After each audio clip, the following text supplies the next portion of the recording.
Taking a chance to learn what's in my head and reel out the thoughts that fill me with dread.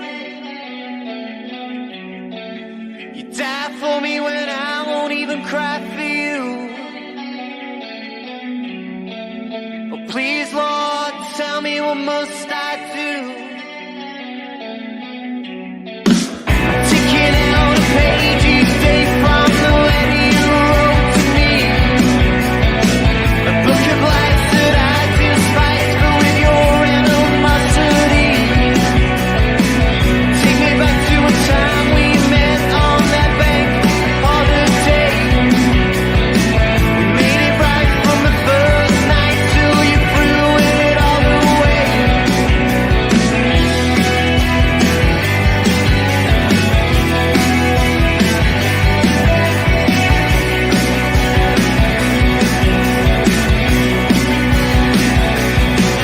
Would you dance to make my grave when I'm gone?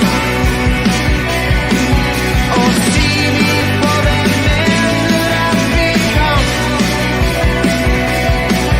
Would I see that you care when I'm in need of you the most?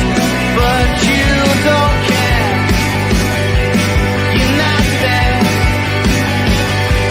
anymore. Confusion is a gift that forever falls my own way. I'll never be so proud of that man I am today. Take me back to a time of our once happy days. Still you seem to ever haunt me with your condescending ways. Now it's time to do things right and get you out of my head and reel out the thoughts that fill me with dread.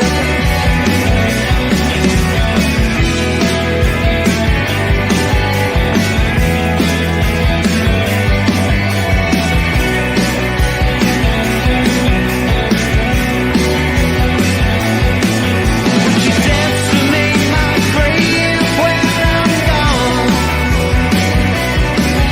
Or see me for that man that I've become? But would I see that you care when I'm in need of you the most? But you don't care. You're not there anymore.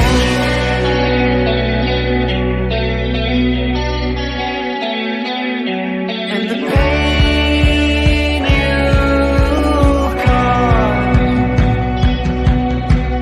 fell from afar,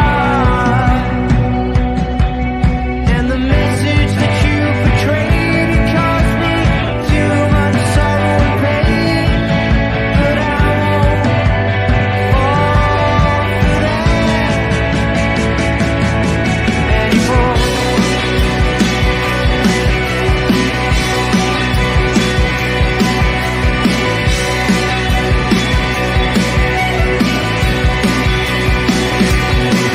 Would you dance to make my grave when I'm gone? Or see me for that man that I've become?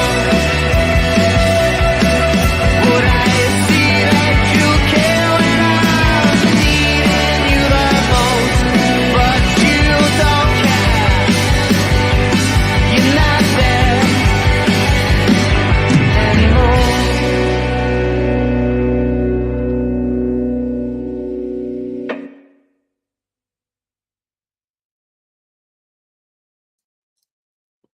Always helps if I add myself and the guest to the stream. Welcome in, guys. We're back with another Friday Night Live. If you weren't in the last one, essentially me and Dan, we're just chilling. It's Friday night. We're just chatting about anything. We didn't even talk about football for the large part of it. You guys in the chat, get involved. You know, if you want us to speak about something, let us know in the chat. Make sure you drop a like. Make sure you subscribe. It's not that important, but it's also feeds the ego. So make sure you do drop a like on it. Let's see who we've got in the building tonight, man. Let's see who we've got. Big up to Marco Polo. Big up to a boss says man's playing some 1970s music. Now they're a band from Greater Manchester that I'm promoting on the channel, man, because I really like them. So yeah, big up to them. They're called Mercy Kelly. Big up to AK Ethan. Big up to you, man. Big up to Section 20. Big up to End. Karl's on the tee tonight, fellas. Karl's, because obviously City played at 12:30. He said he's not on the beers tonight. He wants to get up early and be fresh for tomorrow's game. Big up to Jimmy. Herbal's here. Big up to Wizzy, Jay Foster, Boy Racer. Big up to John Rowland, Ryan Oxen, Only Blue in the Village, Danielle, Subhotty, Ben L. Ahil's here, May1.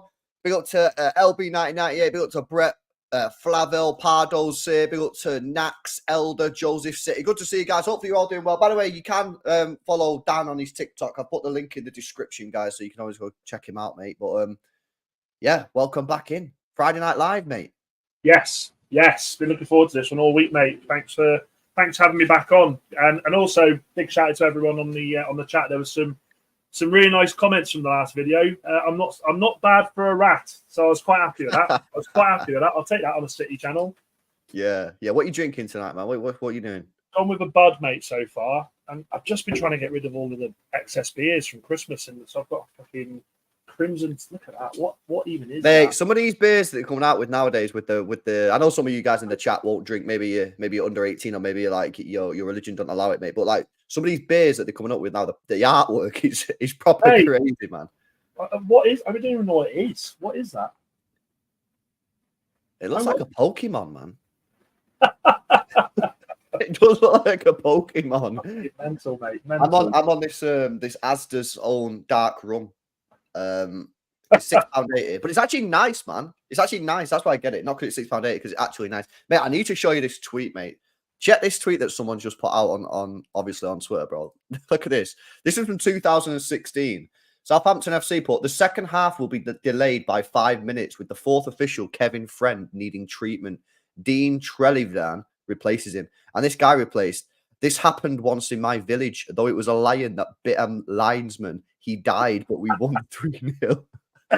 What's he talking about? It's on one of them, you know, like out of context tweets. I always watch them. I've been watching it. They've been bringing up a lot of the old footballers' tweets, haven't they? And some of them are just golden. Like Wazza, Wayne Rooney. Some of his. Mate, Wayne Rooney was bad. Like, mate, the Whitney Houston one. Whitney Houston's dead. OMG, I will run to you. What's he doing? There was one as well where he was like, I'm sure he was arguing with himself on Twitter. Yes. Rooney. I'll put you to sleep. Yeah, he's like, I'll put you to sleep. And he was talking to himself, man. That guy. What was Ashley Cole's when he was trying to get Clyde for knowing Drake, and he was like, "Yo, Drake, I'm on this ting now. Hit me back." What's he doing? You know what, man? Like for the best left, because I think Ashley Cole's probably the best left back the Premier League's ever seen, and one of the best left backs of all time. He got a bit memed towards the end of his career, didn't he? Because obviously, like he had all the sort of breakup with what was she called? Cheryl. Yeah, and that kind of made him look like a bit silly. And then he had that Roma thing where they took a photo and he was just stood there and like not properly involved in the photo, and everyone was just like, and everyone started memeing him. And then obviously that tweet as well. Like he was a class left back though, man. Like you know what, he gets mate. A lot of I find like a lot of younger people obviously who didn't watch him in his prime, like they don't understand just how good he was, man. Because the thing is, they'll see clips of like Roberto Carlos still to this day, and they'll understand that Roberto Carlos was mid. Like even like the likes of Marcelo, who was probably like a tier below the likes of Roberto Carlos, but still a very good player. Like they'll all know about these players because they've seen him on highlights. But Ashley Cole, I feel like he's very disrespected. Mate, he was an incredible footballer, and I think you look at a lot of players back then. You always have that old, imagine him in a team today. Ashley Cole could still play in a team today. And you know what I mean? Prime Ashley Cole in a team today would be second to none. I think he's the best. I think he's that we've seen in the Premier League.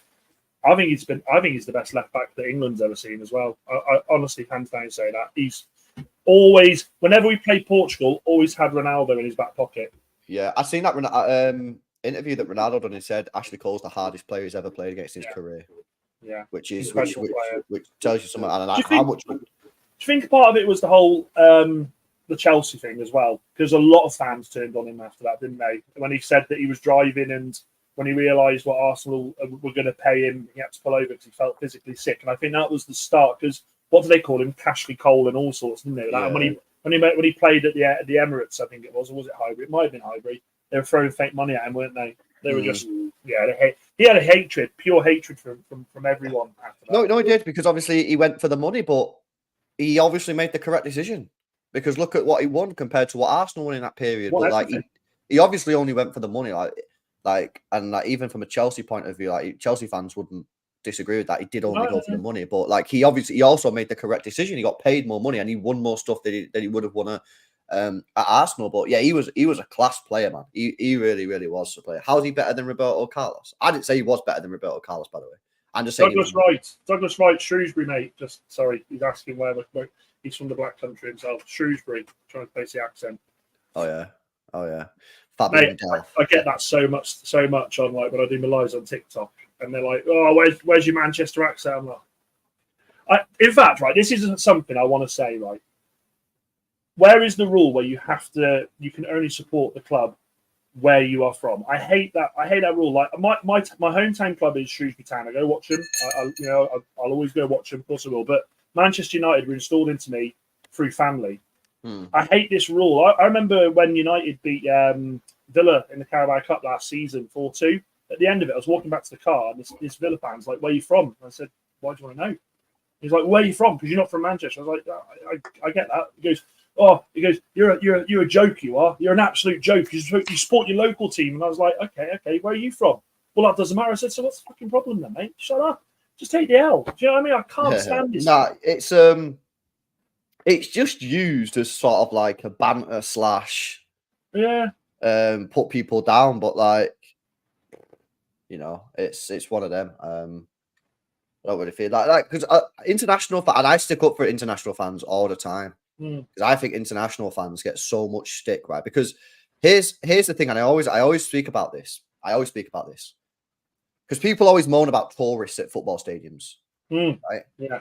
And I have to defend and make it clear there is a difference between a foreign football fan and a tourist, in my opinion. 100%. Now, some people can disagree.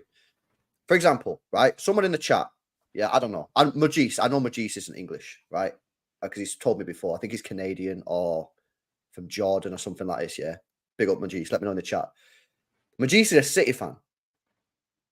If he come over to City and was in the City Stadium, he would be a City supporter. If he was in the singing section, I'm pretty sure Majis and other people in the chat, JTI, I'm pretty sure is Canadian. These people would like sing all the songs that they know. They're not going to know every song, obviously, but they'll sing Blue Moon as that's going on, etc., etc. The difference is between that and a tourist. A tourist is just a fan, not even a fan. It's just someone who comes over. It's like me. It's like me, bro. Tickets. It's like me if I go to America and go watch NFL. Yeah, I'm not a fan of a team. I'm just going to. I'll go when I go to America. I will go to an NFL game or something because I want to watch NFL. I'm never a tourist. I'm not a fan. So I have to. And I think there's a lot of people out there, who slag off international fans, and I think it's wrong because they wake up whenever I do my watch-alongs. Right, I'll do it tomorrow, at 12:30, and I'll say to the chat, "Yo, chat, where are you tuning in from? What time is it?" There'll be people who are like, "LB, I live here, and it's 3 a.m. in the morning." Yeah. And they're waking up, They're going to be knackered the next day. They're waking up at 3 a.m. to watch City versus Everton. And like, I just think that they get very disrespected. I've got to always make that clarification between tourists and foreign fans because they're different. You know what I mean? Yeah. I completely agree. I think I've seen it at Old Trafford so many times when you see the fans that aren't fans, as you say, they're just there because I call them buy a gift fans. They've found it, they've got it as a gift, and they come there and you hear the fans singing the songs, and they're just looking around trying to clap and do this, and I'm like, oh, man, I don't like that. But then the same side of it is, I hate the word foreign fans, but you're right. They spend money. They put money. They spend their money for the club, don't they? They put money in. Do you know what I mean? Yeah, no, absolutely. Bro, Leonan's just come in with a 20 bomb, man. What the hell? Guys, W's in the chat, man. Coming in with the 20 gifted memberships, bro, on a Friday night live stream. It's not even a City stream. We're just talking. And he's coming and gifted a 20 bomb. Holy! Bro paid for my room. Handsome. Yo, Leon, and always supporting the channel. I'm very, very, very grateful for the support that you've shown me, man, since I started the solo channel. Massively appreciate the support. W's in the chat. I would read out all the names of the people that have just been gifted, but it's 20. So hopefully you guys can see that. But yeah, that's W's. Thank you very much. Thank you very much, Leon. But yeah, this is what I say. I always defend them, man. And the chat know this because I've defended them for years. I always defend international fans. Now, tourists. So here's the thing with tourists. I get it to a point that there should be a certain amount of tickets in the stadium for tourists, but I think that number should be very small. Again, please understand, chat. Tourists and foreign fans, in my opinion, are different. Yeah, foreign fans, they should be just as entitled as everybody else because they're City supporters, they're United supporters, they support the football club. Like Brandholt. Brandholt comes over, he should just get access to the tickets just like everybody else, in my personal opinion. Yeah. A tourist just coming over because they want to see a Premier League match. Like if I go to America and want to watch an NFL match, I obviously should be, I should find it more tricky to buy a ticket than a local American who wants to support their team. That's just my opinion. And obviously some people will disagree with that. So like some people just like, no, everyone should have the equal opportunity. That's fair. But for me, that's my opinion. And they do get a lot of stick, man. And what annoys me as well is you're not going to have the Premier League, as good as it's going to be, and with all the money it's got, with all the mint players and the marketability, without the foreign fans, without the deals and sort of stuff. So this is a good question. Memberships. So foreign fans can sign up for a membership. And be a member of the football club. They could join a local supporters club. So if you live in Sydney, for example, you could join the Manchester City Sydney supporters club so you can get tickets through there. Essentially, that's just my view on it, man. I think Harry makes a good point in the chat. Half and half scarves. They're always the ones, aren't they? I cannot. In fact, chat, let me know what you think. I'm with Harry. I hate half and half scarves. I think they're a disgrace. What in the world possesses someone to go, United City are playing, I want a half and half scarf. I'm going to take that back home. Why? It's an absolute disgrace. It's my biggest pick in football, that is, with fans. Half and half. Fucking. I don't think I've ever bought a half and half shirt. Or a half and half top, sorry. Half and half shirts are even worse. They're thankfully more rare, but they're even worse, man. But yeah, listen, it's something that it's being spoken about a lot at the moment because atmosphere in England at the moment is shocking. It really is. You know what I mean? All grounds are suffering. Anfield, Etihad, Old Trafford. Anfield's been the quietest. I think this season, Anfield's been the quietest it's ever been. Yeah, and it's because the clubs are like not catering for the core fans. You know what I mean? The core fans have to be there, and there's too much. For me, there's too much. Obviously, I don't go, right, so there's only so much I can say before people say, "Oh, you don't even go." I'm just giving my opinion. Obviously, I'm still allowed to speak about it. I'm still allowed to give my opinion. I just think there's too much attraction there nowadays. So like the light show, for example. Like, and again, I know I don't go. So if anyone wants to cook me, fair dues. I'm just giving my opinion. Like the light shows and that are all good once in a while. You start doing them too much, it loses its special stuff. You know what I mean? Even Tony coming out to the Undertaker's music on his return. What is that? What is that? I was watching it and I was like, is this happening? Guy's just been banned for breaking betting rules. You know what I mean? He's not back after a double leg break. I know. He's banned. He was banned. And they're celebrating him like it's a second coming. I was just like, oh my days. This is too much. What are they going to have next? Little Mix fucking singing for him. Do you know what I mean? That Ivan Toney thing was wild. Big up Stein Silver, by the way. Put W. Learning with a super chat. Yes, big up Signs, man. You and Piplup, calm down. You was obviously in the stream this morning, weren't you, Dan? You said yeah. Signs Silver and Piplup was having a super chat off, just arguing with each other about Doku and Grealish, and they were just sending super chats. I said to him, "Listen, lads, if you want to have a debate, just do it in the chat. You don't have to send me the super chat." And Signs Silver and Piplup this morning was just sending super chats arguing about Doku. I was just in the middle of it, like, bro. Man's going to be upgrading to Lamb's Navy on after all this. Yeah, absolutely, man. Big up to Leon again for that big 20 bomb. That's very, very generous and very grateful for. Yeah, the even Tony thing, mate. I thought that was very strange. I don't know if you watched his interview that he done with Diary of the CEO. What's he called? I keep on He's forgetting. brilliant, mate. I've seen a couple of his. I've seen with Jamie Carragher and people like that. He's really, really good. What's he called? Like Stephen Bartlett, is he called? Stephen Bartlett? Basically, right, Ivan Toney went on there and was like, he was asking about the bets, and he was like, oh, yeah, there's a grey area. And so obviously he was betting on himself to score, which isn't really match fixing because he was betting on himself to score.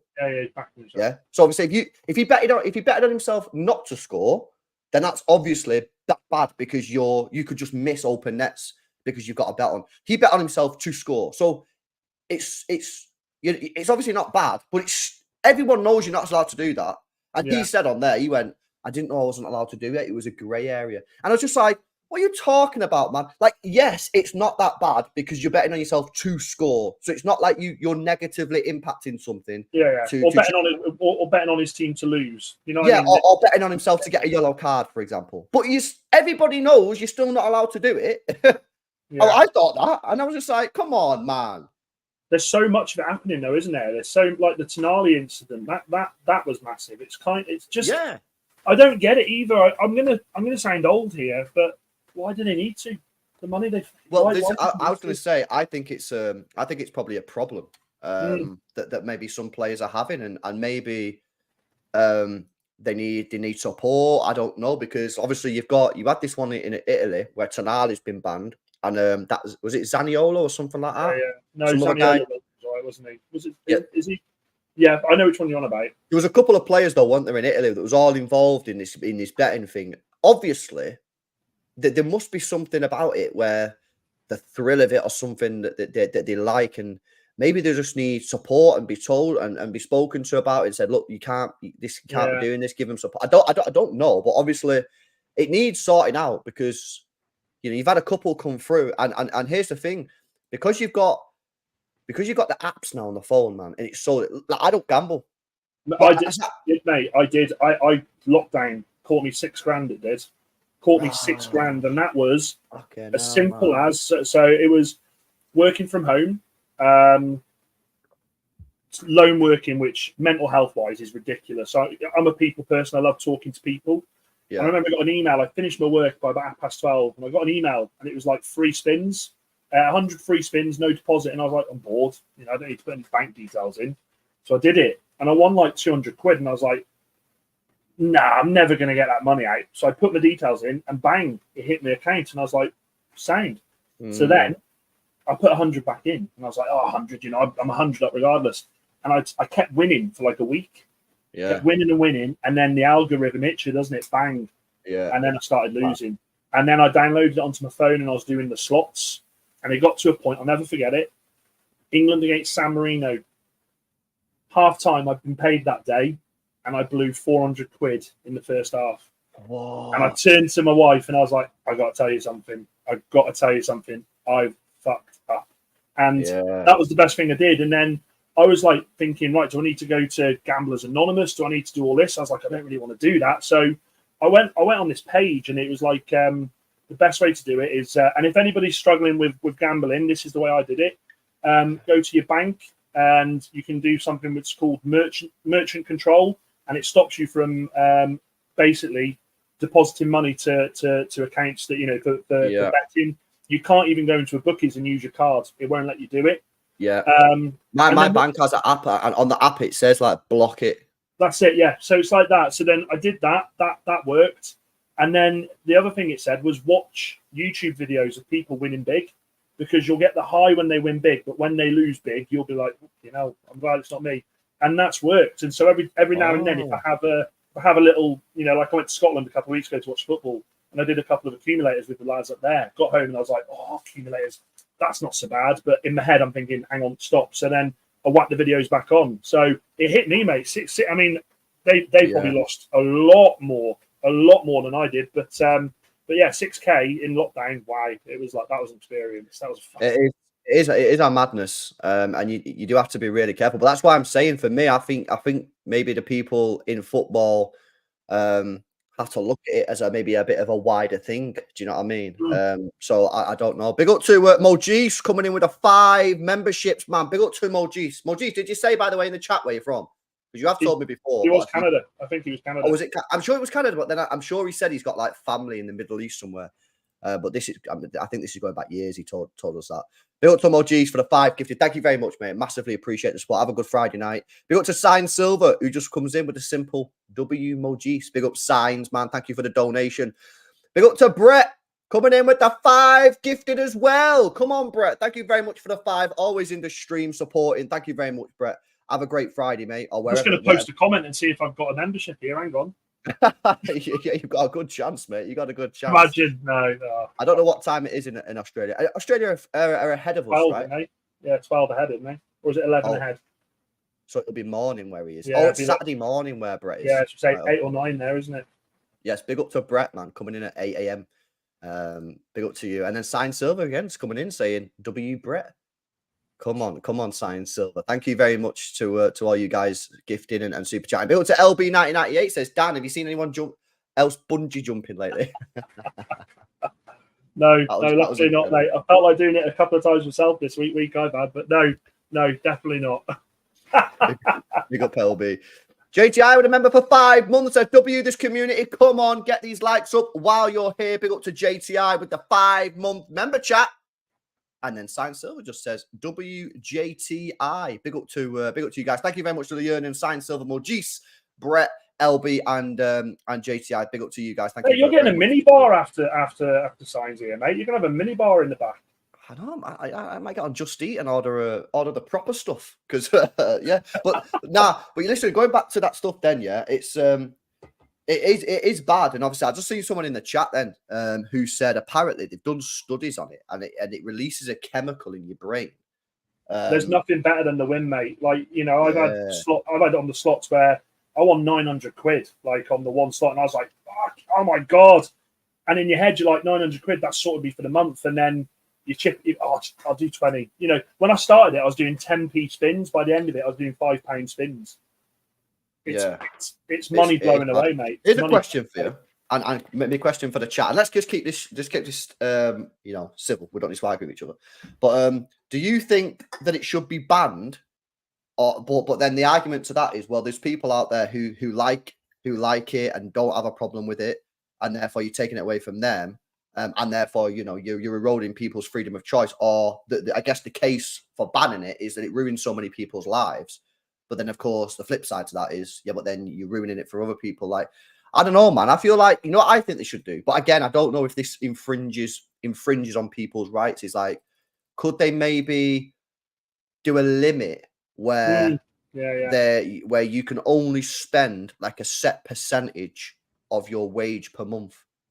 To be fair to them, though, I will say, I mean, like at the end of the day, no one made me deposit the money. No one made me go every time I got cash to do it. And there are options on there. You can take a break where once you click that, you cannot log back in for 2 weeks, 4 weeks. And they do have limits on there as well. So if you click saying you want a limit, you can't go past that. So it is, and a lot of people in there are saying self control. It is self-control. I know people that have lost a lot, for gambling, but at the same time, you've got to be big enough to admit it. It's with any problem. You've got to be big enough to stand there and say, I've got a fucking problem here. Do you know what I mean? I've got a problem. I need help. The more you try and bury your head and just think, I'll win next. That's where the trouble arises. So I don't think you can ban it, LB. I mean, look, a lot of people utilize it for a bit of fun. I manage a Sunday league team, and my chat. Oh, I've lost you, mate. You got your volume down. Oh, I'm yeah, sorry. That's what I do. So when I say gamble, I don't really gamble, but like every now and again, I'll put like a pound hacker on or something like that. Yeah. Obviously, everyone knows about my Kevin De Bruyne one. I put 20 quid on Kevin De Bruyne to be the top assister in the Premier League. And that people might say 20 quid. Yeah, the reason I put 20 quid on it because it's a season-long bet.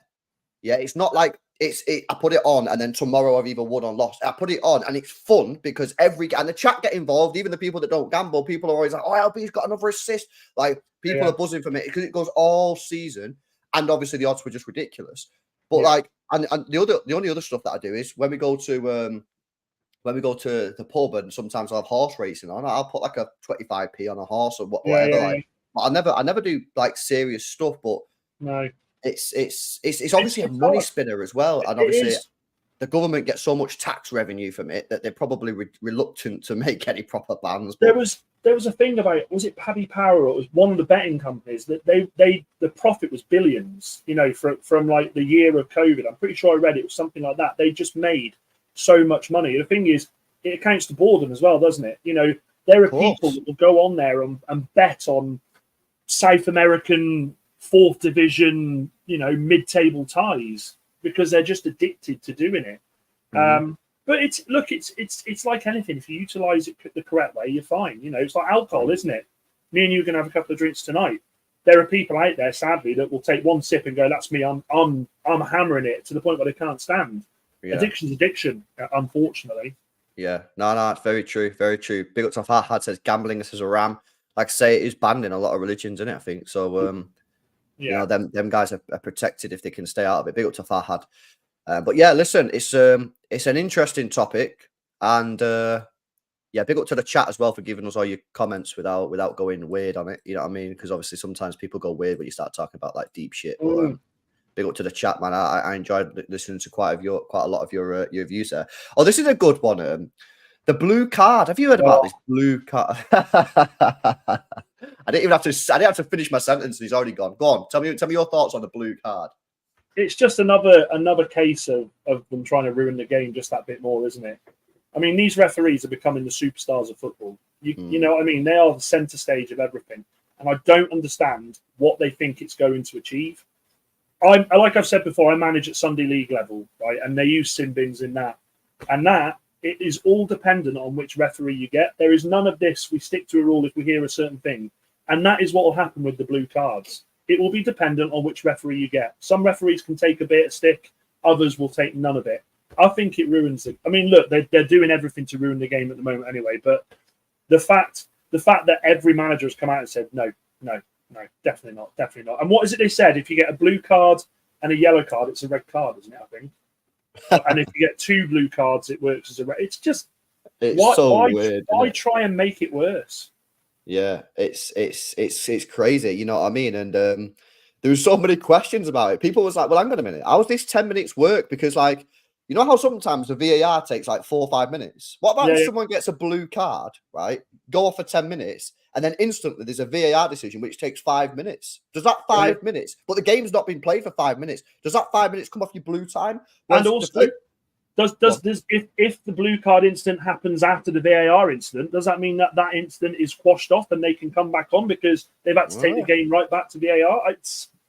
Yeah. Nah, 100%. I said as well yesterday, or whenever I was speaking about it on the stream, that like, what happens when you've got someone who can speak a foreign language, who maybe cusses the referee in a foreign language, and the referee doesn't know what he's saying, so he just stays on. But if you cuss him in an English language or a language that the referee understands, then like the referee's going to be like, "Oh yeah, you're getting off." It's just like, it just made no sense at all. Now listen, to a degree, Sunday League football, and I know, and obviously you have a better idea. I feel like it might work for a certain degree at Sunday League football, because we all see what happens Sunday League with referees getting a load of shite. Like maybe that works a little bit more, but when it gets into the professional game, I just think professional game is not where it's at. And it's a good question, good point here from Carnival as well. I still would be against it, just to be clear. I'd have less of a problem if the referees were doing their job properly. Yeah. Do you know what I mean? So if they're doing their job properly, would they need these blue cards? Well, that's a very good point. Probably not. It just seems like it's another tool they're giving the referees. For me, look, Sunday League level, so it's nowhere near the elite level at all. So, chat, I'm not saying that at all. But I've always found with referees, there's this whole perception that referees get all this stick. For me, every game that I've managed, it's only, and I'm sorry to say this, the older generation of referees that don't want to be there, don't want to move from the centre circle, miss everything. We've had so many of the younger lads coming through, 17, 18, 19-year-olds. They'll referee the game. It's because they want to be there. They want to further their progression. And they referee the games to perfection. And I'm being serious there. They speak to the managers. They speak to the players. If there's any arguing, they'll explain why they've given the decision. We've had it. I've had 2 red cards in my 2 years managing. Both of them have been from old boys who can't be bothered to move from the centre circle and try and give a penalty decision when they're half a pitch away. You're the Arteta of the Sunday League. Oh, mate, I'm worse than that. You're a disgracia. You're Oh, disgusting. Oh mate, it's bad. It's bad. And then I have to say it, to the lads after the game, I've disgraced myself here, lads. I'm sorry. It's on me. The loss is on me. I get bantered for it. But yeah, look, I think stop trying to make it perfect. Okay, stop trying to be perfect. If the referees did their job correctly, I think these cards wouldn't.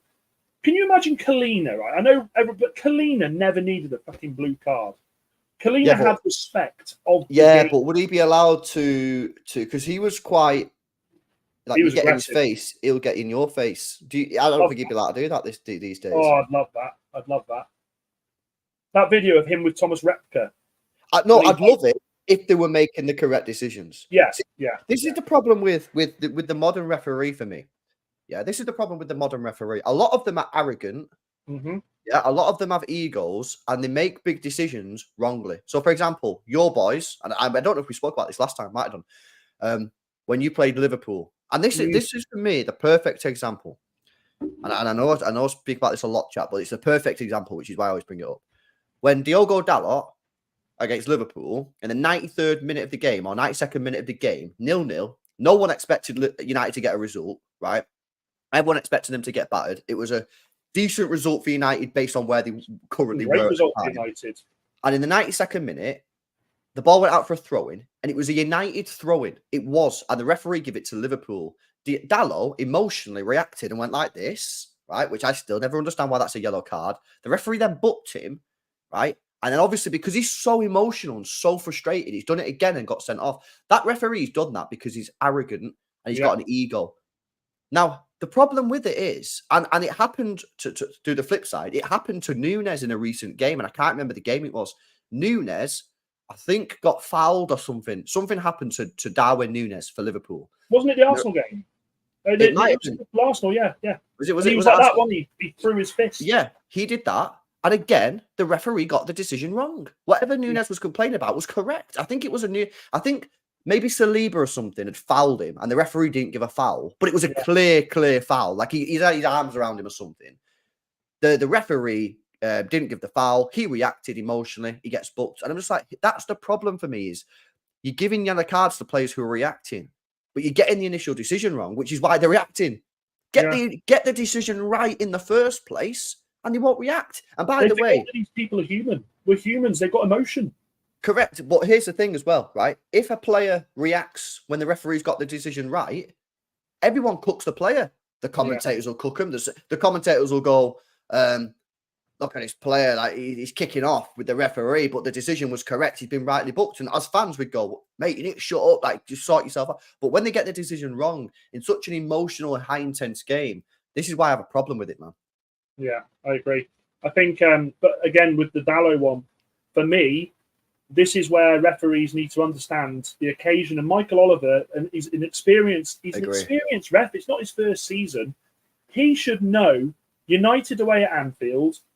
Don't forget that, and I'm not, I've got no problem with this. This is what, it's what fans do. Fans giving him dog abuse, of course. It's in the 92nd minute. And as you said, it was the wrong decision. Just have a word with him. Say, look, I've booked you. Calm it now. He didn't even think about it. That's the thing, LB. He didn't even process it. He went, yellow card. He did it again. He went, right, yellow, you're off. Mm-hmm. It's bull. It's absolute bull. And stuff like that will ruin the game. The game's already being ruined. And someone made a really... Say this comment and I'll tell you the one I found. Yeah, big up to AK with a super chat, man. Says, just use yellow and red cards if a player's been disrespectful and just call it a penalty box. Sin bin is such a childish name, says AK850. Yeah, sin bin, man. Like someone put there. What if a goalkeeper gets this blue card? Yeah. No, we spoke about it. I think we might have spoke about this morning on the stream. Actually, like, what happens if the goalkeeper gets a blue card? It's ridiculous. Doesn't make sense. What they're going to put? Like, are they going to do what Spurs did? Put Harry Kane in goal for the rest of it? Yeah, I don't think it's going to happen, me. No, someone in the chat before said, because I seen the FIFA statement yesterday, but the FIFA statement didn't say it wasn't happening. It just said it's premature. But then someone in the chat before said, LB, they've said it's not happening or something, but I don't know who said it. Maybe if you're still in the chat, guys, whoever said that before, can you maybe let us know where you heard that? Because I've not heard that. But to be fair, I've not been on my PC all day other than the stream this morning, so I don't know. But yeah, listen, I'm not a massive fan of it. I'd rather the referees focus on getting the game, getting the decisions right and stuff, and stuff. IFAB apparently have said it. Okay, yeah, all right. Well, I've not heard it, but like I say, I've not been on my phone much today, to be honest with you, other than seeing them SDS guys speak about the fact that. Yeah, I'm asking you a question: who's a better player, Bruno Fernandes, Bernardo Silva? I'm United. I'm following Bruno, ain't I? Bruno's stats since he's joined United. His stats in the Prem, regardless of not just stats though, not just the stats, like all round as a player. All round. Yeah. Well, yeah. Bernardo can play in different positions, can't he? Like Bernardo can play all across. He can play in the front three. But yeah, I'm sorry, chat. I've got to back my boy Bruno. I have to. And the thing is, as well, I tell you what. Bernardo as well. Bernardo's one for getting under players' skins, and I love that. By the way, I was like at Anfield watching him with you boys against Anfield. Absolutely, just bantering. I love that. I absolutely love that. Absolutely love that. Do you? Here's a question. Then, do you think he stays at the end of this season?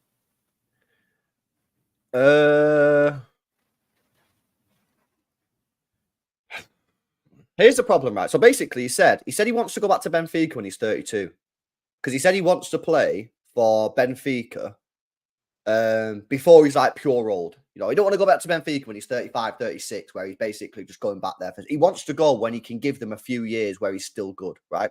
But he's 30. He's only got 2 years left.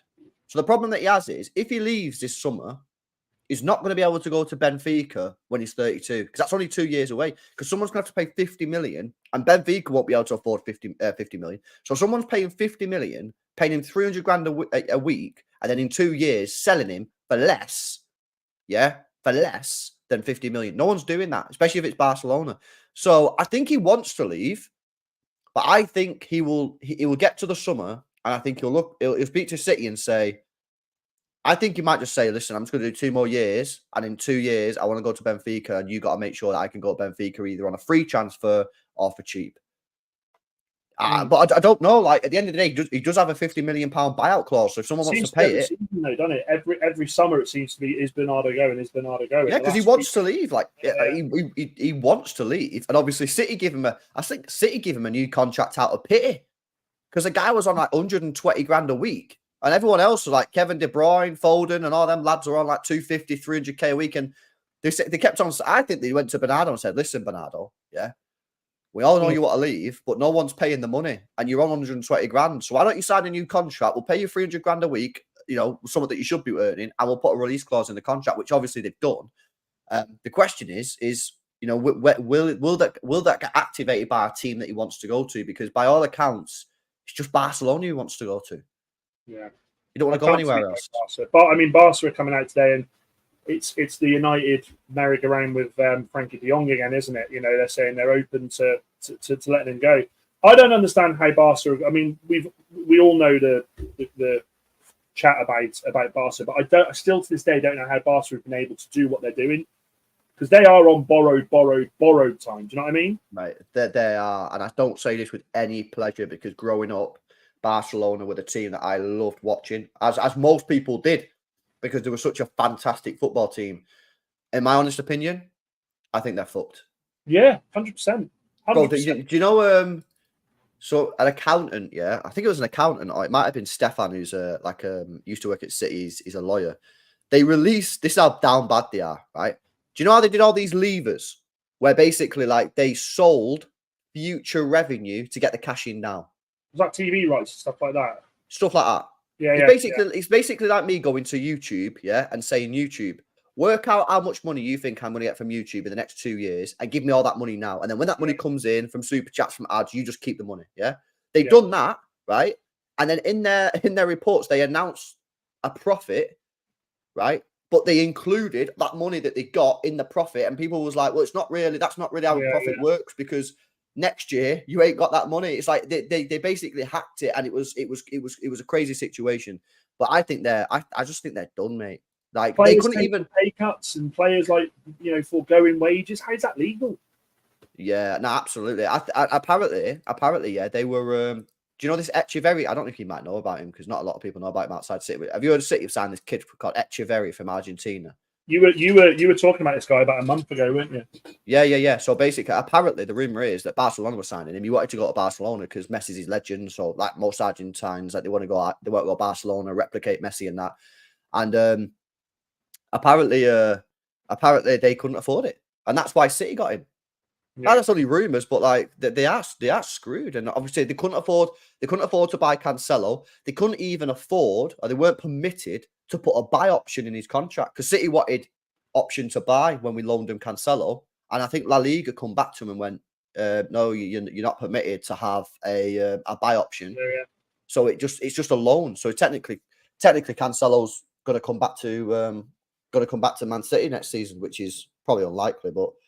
I just think they're screwed and they need to sort themselves out. And it's a shame, really, because they're a great club, but they've just been ran terribly. I think they should have sold Messi when they had the chance towards the end of his career. Yeah, I agree. And proper cashed in because they could have got 200 million easy. Yeah, I agree. I just, and the other side of it as well is, I just kind of feel like the Super League, they were banking on that. They were absolutely banking on that. They were banking so much on that. But then again, what happens to City? City. What happens to Barca? What happens? Do they just completely throw the book at them, take them down divisions? Do they wind them up? Do they? What I mean? Like look at Rangers. Rangers were absolutely done, weren't they? Yeah. Well, they started again, isn't it? That's why they call the new Rangers. Yeah, the new co, isn't it? But yeah, like Barcelona, yeah.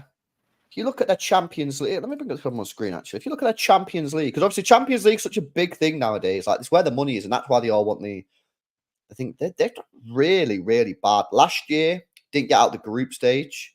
Year before that, didn't get out the group stage. Year before that, didn't get out the last 16. Quarterfinals, and they got absolutely battered, by the way, in that quarterfinal. Yeah. 8-2. Semi-finals, which they should have won and gone to the final. And who knows? Who knows how different Barcelona could have been if they would have won that Champions League? Yeah. Because when you win that Champions League, obviously you get loads of money, you get all the sponsorships, all that. Maybe they would have been saved, but obviously they absolutely balls out. Quarterfinal, and then the winner. But if you think about it, since they won it back in 2015, they've done really bad. Yeah. One semi-final in basically 10 years for a club like Barcelona is shocking. I agree. And check this out. The National Court has ordered Barcelona to pay 23 million euros due to charges of fraudulently paying sums of money to players' aid. What does that mean? Fraudulently paying sums of money. How do you fraudulently pay someone? What does that mean? Players' agents, I don't get that. How's he? Do you understand that, Briggsy? What does that mean? He's fraud. How do you fraudulently pay someone? Maybe you could help us out there. Unless they're paying more and saying that they haven't, or vice versa, maybe something just lying about the figures they paid. Oh, like they're misrepresenting. Yeah. To get the player. So obviously, we'll pay you X amount to bring the player here, and we'll just put it through as this. Maybe I'm not sure. That's what it'll mean. That's what it'll mean, 100%. LB La Liga FFP more strict than the Premier League and UEFA. All La Liga clubs suffering, except Real Madrid. Yeah, because they have like wage caps and that, don't they? Like legit wage caps that's published, so you can see everything that needs to be spent. But they went on this madness, didn't they? Spanish clubs for a while. Like Barca paid how much for Dembele? How much was they paid a lot. For 140 they paid. 140. Then you had João Felix to Atletico Madrid. That was ridiculous amounts. Yeah, I spoke about this. I spoke about this before though, and I think if you want to trace it back, I think Barcelona's problems started, when they lost Neymar in 2017, because they lost Neymar, right, to 222 million quid buyout clause. Shook the club. No one expected it because it was 220 million at that point. That no one's paying that. Yeah, that's why they've all got up to $1 billion now to protect themselves. No one's paying it. PSG came, put the 222 million pound in the bank and said, "Boom, it's our play now." I think that took them by shock, understandably so. They went out and spent 135 million on Coutinho. That is one of the worst Really? transfers, isn't it? They spent, And then the guy goes and scores against him in the Champions League. Then yeah, he did. Yeah, they went and spent 135 million on Dembele. Here's what I think they should have done, and I've said this before. I think they should have sat down in a board meeting and said, right, we've lost Neymar for 220 million. No one's seen that coming. Let's not do anything. And I genuinely think, and I know this might sound mad, I think they should say, we're not signing anyone this summer other than the players we've signed or our other targets. We're going to take a year to scout everyone that we need to scout, and then next year we'll go in for who we want. I just think they panicked, went for Coutinho and Dembele. Everyone knew they had 222 million in the bank because someone leaked the bank thing, didn't they, on Twitter? yeah, I remember seeing it. It was like Bank of Qatar. Someone leaked it and put it on Twitter. So everybody knew. Yeah, everyone knew that they had 222 million in. That's why the price went up. It's quite obvious, isn't it? 100%. I think that's where you can track it back to. I think that's really honestly where they then spent 41 million pounds on Malcolm. Do you remember Malcolm? Mate, I'm not saying anything. We spent 90 million on fucking Anthony, so I'm out of this conversation. Bro, Clement I can't say a Longley. word here. Longley, yeah, Longley, 35 million quid. Yeah, Arthur Melo, who went to Liverpool, who was injured, 30 million quid.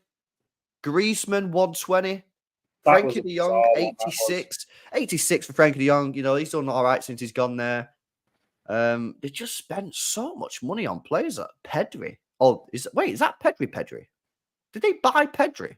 I thought he come through the academy. Which one? I don't know. They bought in 2019. They bought a guy called Pedri from UD Las Palmas for 22 million. It is Pedri. What? It is. It will be. Yeah. I thought he'd come through the academy. He didn't come through the academy. When people always say that, don't they, about Pedri? Say, oh yeah, another Barcelona youth talent. But they say that with Garnacho at United. Oh, you know, the youth doing it again. We paid 400 grand for him from Atletico Madrid. Yeah, that's crazy, man. That's crazy. Yeah, man. Listen, it's a mad. Have you seen what's going on in La Liga, by the way, with City's sister club, Girona, who are second in the league? Like they're doing that. Have you seen some of the players they've got in there? They've got a couple of Euro boys. Yeah. They've got that Daily Blind playing centre back. They played tomorrow, actually. Real Madrid versus Girona. I'm going to do a watch along for it. Real Madrid versus have you not seen tomorrow? You got Real Madrid and Girona. You got Leverkusen and Bayern at the same time. Why have they done that? Yeah. Here's what I think needs to happen. Yeah, these countries in these leagues, they need to speak to each other, because what people will say is, yeah, but 5:30 is prime time. Yeah, it's all well having prime time, but if you're splitting the audience, it don't really matter, does it? World football, everyone will be looking at that. Yeah, they should do a deal. Yeah, where like you do yours at this time, we'll do ours at this time. Yeah. Right, and then obviously people will say, yeah, but one person will get the better time. Well, then the next time it happens, just swap it round. Yeah. Because now, you know, I'm probably gonna put one game on that monitor and one game on that monitor, which I don't like doing because I can never concentrate on one game. I've had it difficult to watch two games at once, right? I know some people can do it, but I like watching one game. I like watching it. But you know, it's some people will just sack it off and just watch one. Mate, imagine if Leverkusen and Girona do it this season. Yeah, do you think if Leverkusen would be we're in a relegation battle when Xabi Alonso took over last season? Yeah, that's how far he's taken. That's my question. Do you know Xabi Alonso, right? Because they're not in the Champions League this year, but obviously they probably will be next year. Do you think he leaves and goes to Liverpool, or do you think he stays there and tries to do something in the Champs? Oh, mate, look. How many managers come and follow a great manager and succeed? History always repeats itself. We've been through it. You know, there's so many clubs that have been through it, and I can't see it. I can't. If I was him, he's how many games? Is it 80 games in at the moment at Leverkusen? Like 60, bro. 60, mate. You got, and surely he'd want to take his Leverkusen side to the Champions League. Surely he's come out and said he's settled there as well, hasn't he? That, by the way, is going to be a massive appointment for Liverpool. That is their most important signing of the decade. Whoever they sign, I think Liverpool are going to have a dip. I think they'll become a team that's trying to get top 4 again. And I don't even say that as like a dig, or I'm trying to like murk them. Like, I just think it's logical. You can't sit here, right, as a Liverpool fan and tell me that Salah's the best right winger the club's ever had and one of the best players in the Premier League. And I think Salah leaves this summer as well. I think you're Saudi. Yeah. And that Jurgen Klopp's your best manager of that Liverpool have ever had, or up there, one of the best managers you've ever had. Definitely Premier League era, and the second best manager in the world. And then say, oh yeah, but everything will be fine. Now, there's a chance that you could get a new manager in and he could be better than Klopp. Obviously, there's a chance. Let me tell you something. That chance is very slim. Yeah, I think they'll become a team that is still a good team, but is more focused on trying to get top 4, maybe with the odd title push era there, etc. Cups. I just think it's logical because, again, people say, look where Jurgen Klopp took us. Yeah, he took you from a team that, by that 1 year that Rodgers had, a team that was Europa League football, because that's where they'd finished, to title contenders. Yeah. What's to say that you just won't go back to that? Like, I just think it's logical to expect that. I don't envy the job that they've got trying to replace him, because no matter who they replace him with, there's going to be critics. There's going to be people that say, is he ready? Is he ready? People are saying, I mean, there's been De Zerbi, people are saying about him. There's no, I don't see De Zerbi being a success there. I don't see that at all. Do you rate him? De Zerbi? Yeah. Not as much as people go on about it. Everyone's going on like he is Pep. I don't. He had a great season last season. He did, but I don't know. I don't think he's elite. I honestly don't. Yeah, I had a look at his. I look at his transfer mark data, and it's not great, you know. It's really, if you actually, and this is what you do. If people had done this with Ten Hag, people could have seen that with Ten Hag, some of his data on there with Ajax wasn't the best. So basically, yeah, he managed 22 first job. Darafo Barrario managed 22 games at 0.91 points per match. Yeah, that's relegation form. Then he managed Foggia 90 games, 1.86 points per match, which is all right. Then he managed Palmero, got sacked after 13 matches. Then he managed Benevento, got sacked after 29 matches. Then he did Sassuolo, 120 games, 1.3 points per match, which is, again, just above relegation. You know what I mean? Yeah. And then he left for Shakhtar, and he did well at Shakhtar Donetsk. But again, it is Shakhtar Donetsk. It's one of the better teams in that league. 2.1 points per match. He's done well at Brighton. Like, his stats there are good. But, like, now there's two ways of looking at that. There's the way that, well, he's only done good because he's at a better team. He's got better players. Or you could look at it as, well, the way he plays needs better players. And if he doesn't have better players, his systems won't work. And therefore, it's no surprise that when he's gone to better teams, he's done well. I guess it depends how you look at it. But apparently, City really like him. Yeah. Apparently, City really like him. And after Pep, he's on the list. Because at the moment, mate, and obviously Liverpool are finding this out to their detriment. Poch, if he gets sacked, they'll have the same issue. It's like, and this isn't just managers, this is football as a whole. Where's the next big stars coming from? Where's the next big football stars? Where's the big managers, man? Where's the managers? Back when United lost Fergie, right? Again, banter, whatever. But the question that United fans said, oh, Ancelotti, Pep, Klopp. You know, we were looking at managers like that. We ended up with Moyes, obviously. Now, you know, you could name 3 or 4 managers, world-class managers. You go, my God, they could come in and do bits. Now, exactly what you say. If Pep leaves tomorrow, you're sat there going, well, okay, De Zerbi, Xabi Alonso, but these are not managers that have gone out there and been elite and won title after title, cup after cup. Do you know what I mean? Well, this is what I mean.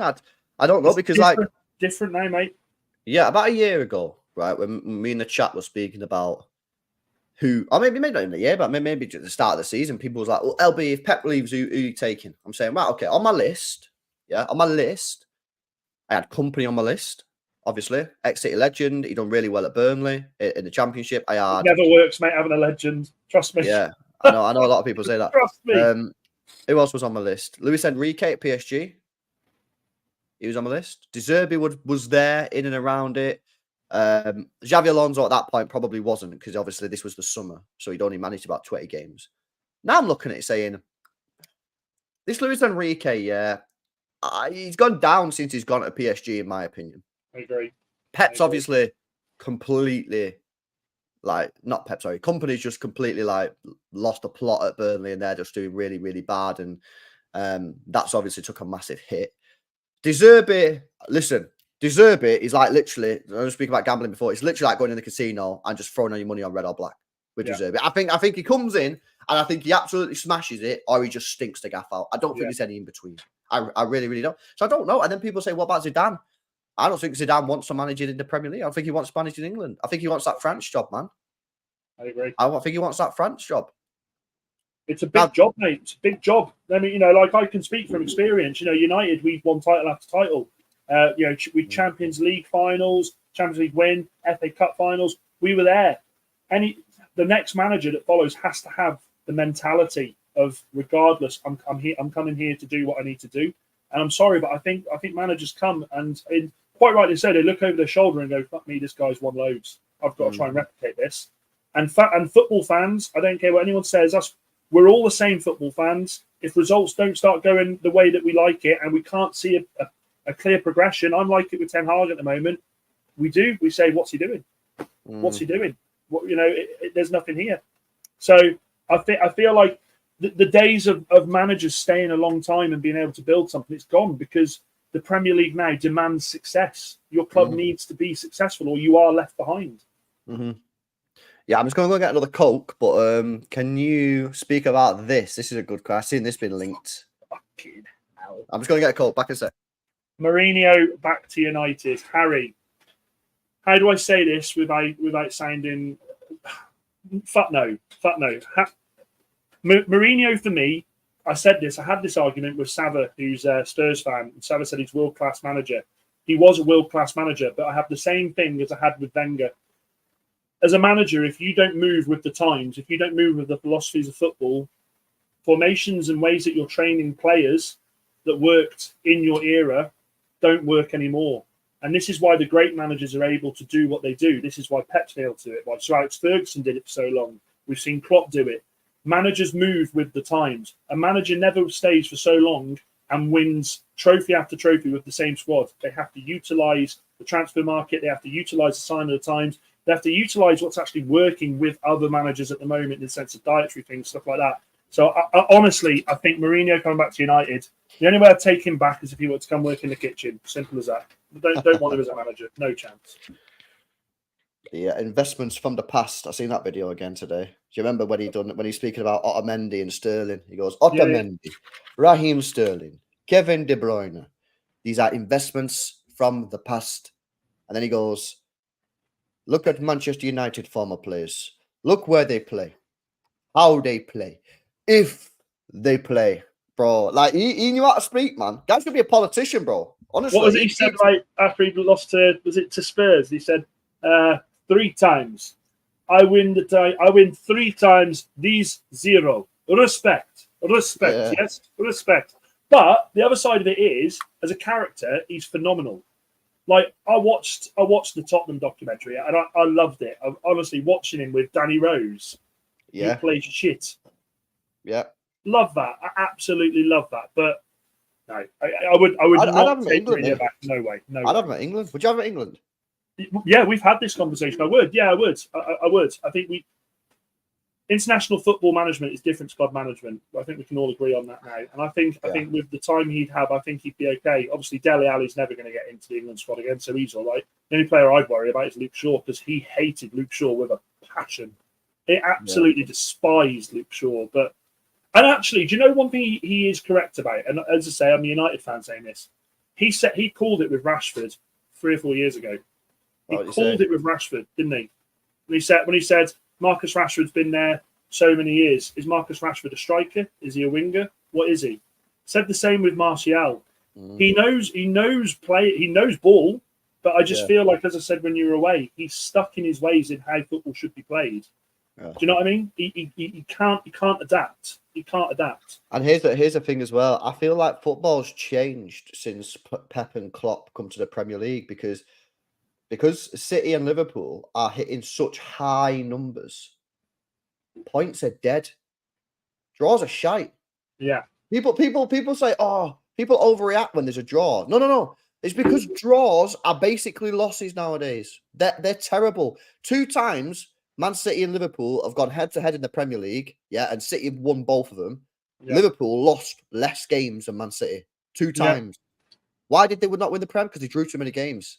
Now, here's a problem. When you play more defensive, conservative football, you're going to create less, you're going to score less, and therefore you're more susceptible over the course of a season to draw more games. And I think that's going to make it difficult. Now, when Pep and Klopp go and football normalizes and teams are not getting 99 points every season, it might change. But, you know, I feel like draws at this moment in time are just shocking. They're really not good. And I think a lot of people don't get it. And obviously Liverpool fans get it. Because like I say, 2 years, in fact, I'll pull it up to prove it, to fact check it. But 2 years we won it, when we won it by like a point or whatever, they lost less games. If I go to... Oh, no, you just... Oh, Dan. What's happened, man? What's happened, What bro? happened? Fucking life happened, my guy. Fucking life happened. Fucking hell. Was that a beer? That was a fucking beer. What the hell? Oh, it's that bloody stupid one, man, with the Pokemon on it. Fucking Crimson Tide. Jesus Christ. Bloody hell. That was brilliant. I'll be watching that back. Fucking hell. Right, so check this out, yeah. This is 2021, 2022. Look, they lost less games. They lost less than us. Yeah. They lost 2. We lost 3, but they drew 2 more. Yeah, look at this. 93 points, 92 points, 99 goals, 94 goals. Unbelievable. And the only reason, where was it? Was it that they won it that year? Was it this year? Yeah, again, look at that, bro. They lost 1 game the whole season. Liverpool lost a single match. They lost 1 football match. Not gonna lie, you'd be fuming, wouldn't you, doing your end of season review? Oh, no wonder they're so salty about City. I completely get it. Like, I completely get it why they're so salty. I'd be salty. Bro, they lost a single game. What match did they lose that year? 2008, 2019? Wasn't that you lot? I don't know. Can't remember. Hang on. Wasn't it fucking Watford or someone like that? Yeah, I've got the season up now. Let's have a look at fixtures. Right, Premier League. Yeah, it was City. We beat them 2-1 at home. Was that the John Stones incident off the line? It might have been. You know, we won 2-1. What's the chat now? Nah, I don't think it was. I think the John Stones one was later on in the season. I think that was a different year. We won 2-1. Aguero and Sane scored. Fucking, I reek like an alky now, boys and girls. But yeah, they lost a single game. They lost a single game and didn't win the league. How? And this is the thing about draws. Look, draws. They drew 7 games. So this just proves the point. It was the Stones clearance, apparently. Clearance. Yeah, it proves the point. It absolutely proves the point that draws. And this is why, for me personally, and I know this is controversial, but this is why I think the Centurions, when City got 100 points, is better than the Invincibles. Because to lose, to not lose is easier than to win. Because you already, when you start the football match, you are already in that position where we're invincible because it's 0-0. But to get to Centurions, you have to win football matches. Like, if you go to the year, what year did Arsenal do the Invincibles? It was 2004. 2004, wasn't it? Yeah. Right? I'm pretty sure in their last, was this the year? Was this the year they did the Invincibles? I'm pretty sure in the last, 10 games, they drew. Yeah, look at this, bro. Look how many games they drew in the last matches. Look. In the last 1, 2, 3, 4, 5, 6, 7, 8, 9 matches. Hey, that Portsmouth game as well. They should have lost that. It was the dive by Pires, wasn't it? At the end. Yeah, in the last 9 matches, they drew 1, 2, 3, 4, 5. They drew 5 out of the last 9. Was that Ranieri at Chelsea that season? Was that just before Jose come in, or was? Yeah, I think Jose won it the year after, didn't he? He won 2005. Didn't he? Yeah. That's the season that Porto won the Champions League. Yeah, and then what year did City do the Centurions? It was 2017, 2018. So the difference, the reason I think it's more impressive, is because City weren't going into those games thinking, oh, we can draw today, lads, and we're fine. No, City went into them games thinking, if we want to get 100 points, we've got to win. Yeah? Check this out. So in our last 9 matches, well, we lost against United, which was shambolic. We was 2-0 up anyway. Yeah? Absolute shambles. Pogba and Sanchez, wasn't it? Yeah, we went into that Southampton game, last game of the season, and if we wanted 100 points, we had to win. So we have to win the game, and that was a last minute goal, 90 plus 4, Kevin De Bruyne assist. So that's why I know Arsenal fans are going to defend Invincibles. I would if I was an Arsenal fan. Of course you're going. You're going to. I'm going to say mine's better. They're going to say theirs is better. Of course they are. But for me, I just think winning games. Well, it's not even an opinion. It's just a fact. Winning games is harder than drawing a match. And if you go invincible, that's the fact. At the end of the day, who wins the league? Centurions or Invincibles? Centurions. Yeah. That's why I think that's just my opinion. But obviously, and they got a gold trophy, man. Where's our gold trophy? We want a gold trophy. Yeah, it turns out we're salty about it as well. What are you making of the Champions League this year, man? Oh, I do think so. I genuinely think hate it. Fucking worst Champions League ever, mate. That was a shambles from you guys. How horrendous. I genuinely think, Dan, that the standard is so poor. Yeah, that I think City will win it again. I think the only team that could stop us is Real Madrid, but I think until they get a striker, which they're going to do next season when they get Mbappe, I think City will win it again. Just because I think the standard's so poor, man. Yeah, I agree. It's just weird, isn't it? Like Champions League, sort of the last 10 years, you've had these killer ties that you're like, I mean, they're going to be juicy. And these now, again, there's teams just being rolled over. Teams that we are used to being the big boys in the competition, just being rolled over. Like last season, Madrid were you lot. I mean, I remember watching, and again, ban to me, guys, it's fine. But I am, as much as I love you all, I am a United fan. But I remember sitting there thinking, oh my God, Madrid, please just. And they got absolutely battered. And that was a Carlo Ancelotti Madrid as well. So that's not like a crap Madrid. That is an absolutely. And just to expand on that as well, we battered them the year before. We really should have gone through the year before, really. At Etihad, we beat them 4-3. That was poor from City that we conceded 3 goals. It really, really was. I remember after that game, and a lot of City fans, I think, found out later that they may have been a little bit naive. Not that I come away from the game being all negative, but I come away from that game knowing that was not a good result, 4-3. Because you go into the Bernabeu, anyone knows anything about the Bernabeu, it's a difficult place to go play football. I remember there was quite a few City fans that day saying, a great result. And I remember saying, it's not a great result.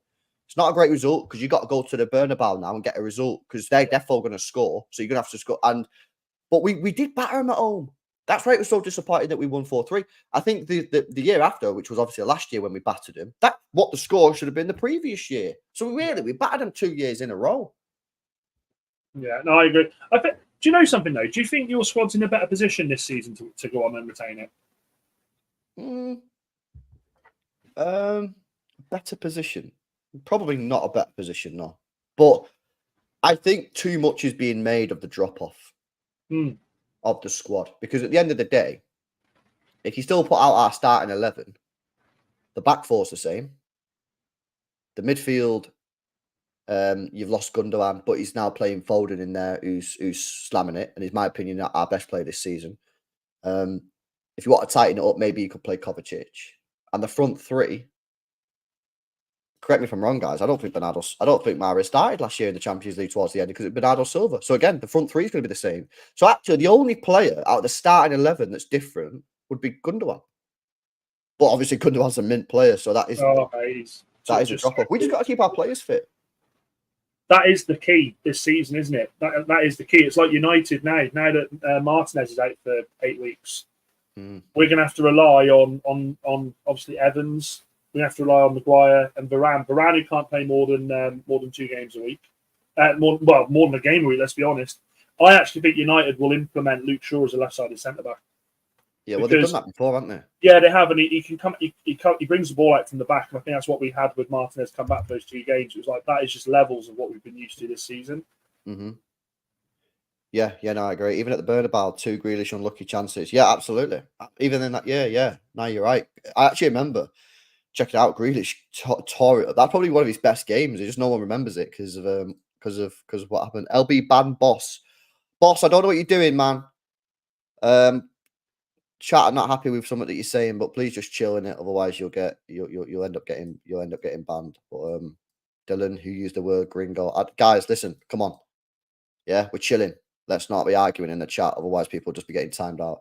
Yeah, no, listen, I think the standard in Europe this year is poor, and I think City can win it again. I think barring a disaster class from City, we should be winning. I think we should win that again. I actually think that Arsenal are actually probably up there with one of the better teams, because I look at Bayern, but I watched Bayern a few times this year. They are average. They're not all that, mate. They ain't all that. They are not all that. They're not. If they were a good team, they would have slapped you up, mate. I tell you what, if Leverkusen beat them tomorrow, I think Tuchel's in trouble. I think he's in trouble. Well, yeah, he's got to win. The 2 points behind. Has to win. Yeah, I'm checking the table out now. Leverkusen on 52 points, Bayern on 50. So Bayern have got to win the game. Bayern at home. Bayern away. Tough one, that one. That's a tough one, that one. Yeah, listen, but he needs to, I agree. I think if he gets beat there, he could get fired. I don't really understand why they sacked Nagelsmann last year. Like, they weren't even doing that bad under Nagelsmann. But obviously, they had a load of stuff going on in the background, didn't they? With like teams like leaking stuff and all that kind of shit. And I feel like Bayern Munich's gone off the boil big time over the last couple of years. Here's a question for you and for the chat as well. Have you seen the from the what's it called, the one with Gary Neville, Keno, and Righty and the overlap? Yeah. Have you seen the statement that Neville said about the cheating? About doping back in the day. What did you make of that? I think it's a little bit unwise to say that when people now can't defend themselves, because it comes across as a little bit. I don't really. I think you had a problem with it. You should have spoke up at the time and said, "Listen, we don't think this is right." I think speaking about it 20 years later is a little bit. I just think it's a little bit below the belt. You know what I mean? Because there'll be Italian players there now who beat United fair and square, or their as fair and square. But hang on a minute, we beat you fair and square. You're saying we're cheats. It comes across very salty and bitter that you got beat. Do you know what I mean? And listen, I'm not saying for a second it didn't happen. I don't know if it happened or not. Possibly it did. But why didn't you speak about it at the time? I think speak about it now, it just comes across as like very bitter and salty. Dangerous statement to make as well, I think. Dangerous. Also, by the way, Man United won what? 12 out of 20 Premier Leagues or whatever under Fergie? Well, how was he going to like it if someone comes out now and says, hang on a minute, every time we played Man United, they was always well better than us and Ranford. Like, come on, man. I don't think that's the way to go about it, to be honest.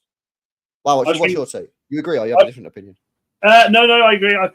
When I watched it, I sat there and I thought, Gary, that's dangerous. That's dangerous. And why now? Where's the context? In what way do you need to bring that up now? There's been no mention of teams doping recently, has there? So why bring it up? I kind of feel like it was just maybe for views. Maybe for the wow factor, get people talking, but I didn't like it. I didn't like him saying that. I don't see the point in it. Like you said, and people have put in the chat, where's the proof and how can people defend it now? Well, exactly. This is the thing, and this is why I just don't think it's right to say that. Like, if you had a problem with it, speak up at the time. You can't come up at right now. And I don't know if you've seen that guy on Twitter today who got community noted because he said yeah, Barcelona did this as well. Because when we played Barcelona in 2010, did you play at Wembley 2010, was it? 2009. No. 2012, was it? 2012, yeah. He said all their players ran further than Ji-sung Park. What he didn't realise is, though, UEFA upload all the stats from each player for every game on the website. Someone found it, and only one player ran further than Ji-sung Park, which was Xavi.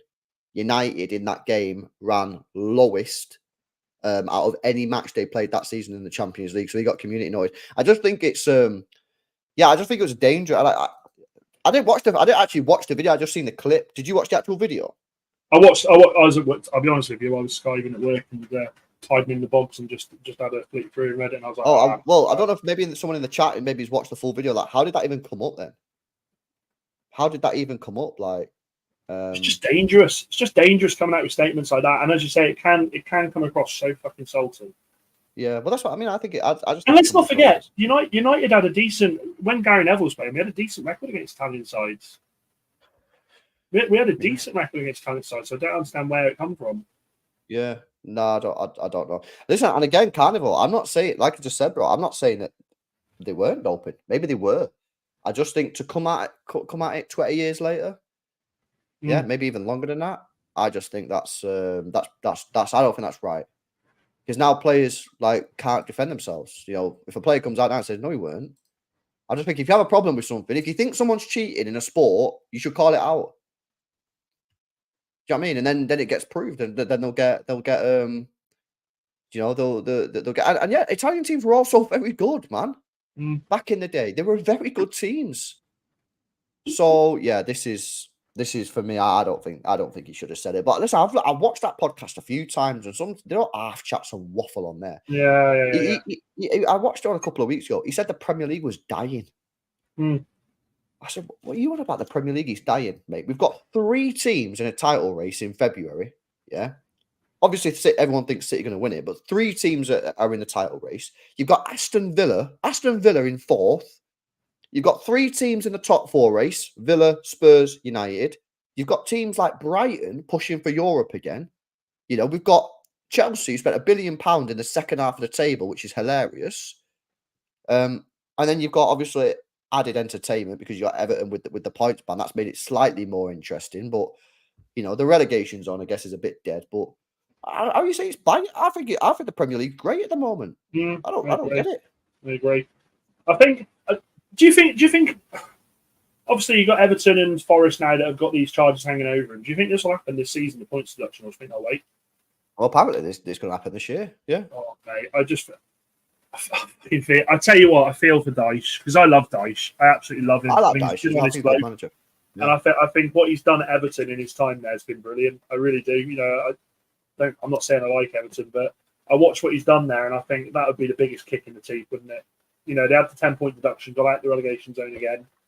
I mean, where is it? I think I saw on your stream today they got the 4th best defence in the league. Yeah, I can't believe it. Mate, more to the point, how's a Nana, right? How's a Nana in with a shout for Golden Glove? Yeah, but this is why these stats, mate, are just stupid. Yeah, sometimes like you gotta look at that and go, if he wins the Golden Glove, they should just not give it him. They should just be like, sorry, mate.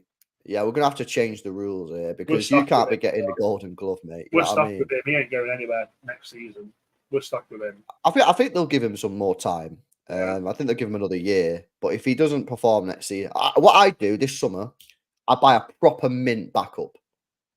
So do you know how like we've got Ortega? Like most people in the chat, I'd say not everyone. Ortega's 31. Where the fuck did that come from? I thought he was younger. Nah, bro, we got him on a free transfer from Germany. No one even knew. Mad thing, that. But yeah, he's probably. I mean, how much is he worth now? About 20 million, 25 million. I'm gonna drink this out of camera in case it fucking sprays on me again. No, but here's what I'm saying. If I was United, I would sign a goalkeeper in the summer that's coming in a 2nd place, but you are semi-confident that if he needs to play, he can play. And then it's basically putting pressure on Onana to say, listen, you got one last chance. If you don't, this guy's coming in. You know, because you spent big money on him. Yeah. You know, and he's going to have to, you know, you're going to sack him off after half a year, probably not. Yeah, but I just think, like, listen, we speak about a lot about United and that, and you know, I give you shit, but I just think your club's just been around so put on it. You obviously know this. I'm just saying this as like a conversation, not as information. But your club has been run so bad over the last decade. Do you know what though, mate? Little things for me, like seeing Sir Jim at the Munich Remembrance. Little things like that for me. I love that because the Glazers have never been there. The Glazers don't go. The Glazers couldn't care less. It's the things he's doing behind the scenes. I've said this on Potts's channel so many times. Season's done for me. It's about preparing for next season. And I hate that term, next season we go again. But this time I'm not saying for 1 second United next season are going to go and challenge for a league title. I'm not saying that at all. Our main priority next season should be to be a consistent team in the division and not have to worry about getting 5th and fucking 4th. That's what we need to be doing. But I'm excited. I am excited. I think he's got the right attitude as well. I do think he's got the right attitude. I think he's coming in, he's clearing house behind the scenes, and I think that's what it's needed for years. Some of the blokes that have had jobs in that club, it's been disgraceful. It's been an absolute disgrace. It's been embarrassing to the point now where, you know, when your fans will know this as well. When you see your team lose, you're like, oh, for fuck's sake, not this, not with United now. You've seen me on the stream with you guys. It doesn't hit like it used to, because I'm like, yeah, it's us. It's what we do. Oh, Nana, what's my name? Oh, Nana, what's my name? Listen. Yeah, I've not used it for a while. It's bad. It's bad, mate. It's bad. This is United though. But obviously, this is what we do behind the scenes moving forward now. It is. Yeah, no, I actually think that this new owner guy, I actually think he knows what he's doing. Obviously you've got Omar from City as well. Yeah, I think you're starting to get that house in order a little bit. It might take a little bit longer than maybe some people would want, but I do think it's going in the right direction. But the problem is that squad is so far away from City's squad that I agree. And you know what? Even Arsenal's squad now. Bro, Scott McTominay's our fucking top scorer in the Premier League. Yeah, that's wild. If man stays like that for the end of the season, I'm getting a T-shirt done. I was alive when Scott McTominay was our top goal scorer. Fucking bad. Yeah, that is shocking. But yeah, that team is so far away from City's. It's so far away from like Liverpool's, even Arsenal's. You know, you look at even what Spurs are doing now with the good goalkeeper. They've got a better goalkeeper than you. Van der Ven's mint, Basuma's class. We've got Son, Madison's mint. Yeah, I mean, and I back that Ange. I think he knows what he's doing. I think they'll have ups and downs, but I think generally they're going to go in the right direction. Whereas you guys, like, oh my god, I mean, that team just needs everyone sacked off, man. Do you know what I mean? And it needs someone else like Maguire. Just get rid of him. You know what I mean? McTominay, get rid of him. Wan-Bissaka, I don't think he's good enough for Man United. Get rid of him. Palace, mate. He'll be Palace in the summer. Yeah, Anthony. I mean, I'm feeling hopeful about Anthony, not as a player. I'm feeling hopeful because the last few games he has literally been coming on the last 2 or 3 minutes. He's not Ten Hag. Something seems to have happened there. You know, we're starting Garnacho on the right all the time at the moment. I think something's turning there. Maybe Ten Hag's realised that he was about to lose his job, and he's got to pick players that are actually going to perform rather than because obviously. And this is why I always say, I said this, and again, chat who's watched me for years will know this is true. I'm not making this up. I have a red flag system when managers coming from a different league and then instantly go back to their old teams and their old league to raid players. I think that is a huge, huge, huge red flag because it tells me that their mind is closed. They've not got an open mind. Yeah, because they're just going, oh, I need players who I've worked with before.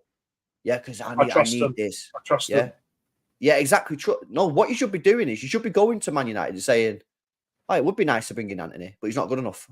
So sorry, like this is what should have happened, and that was a massive red flag. I called it out at the time and said, "Nah, that's a listen." It's kind of different if you go from like, say, Tuchel goes from Bayern Munich to United or something like that, and then he raids a few players like your Kimmiches. Obviously, that's different, But when you're coming from the Netherlands or you're coming from a weaker league, it's like if Ange went from Celtic to Spurs and then raided a load of players from Celtic. Like people look at that and go, "That's probably not the right thing to do." You know what I mean? Like it's just facts. Went to school, Joe, aren't they?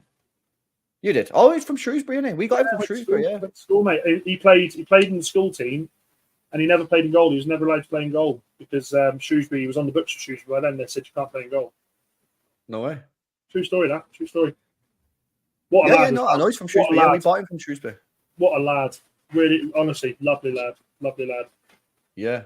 No, we bought him from Shrewsbury. He was a mint goalkeeper. It was a shame, really, that he couldn't kick a ball. Because if he could kick a ball, he'd still be at City now. Do you know what I think as well with Joe Hart as well? I think he got too emotional in games. Like for England, you saw it so many times. He'd be fucking. All England goalkeepers do that. So pumped. So does Pickford does the same thing now, doesn't he? We don't have a calm guy.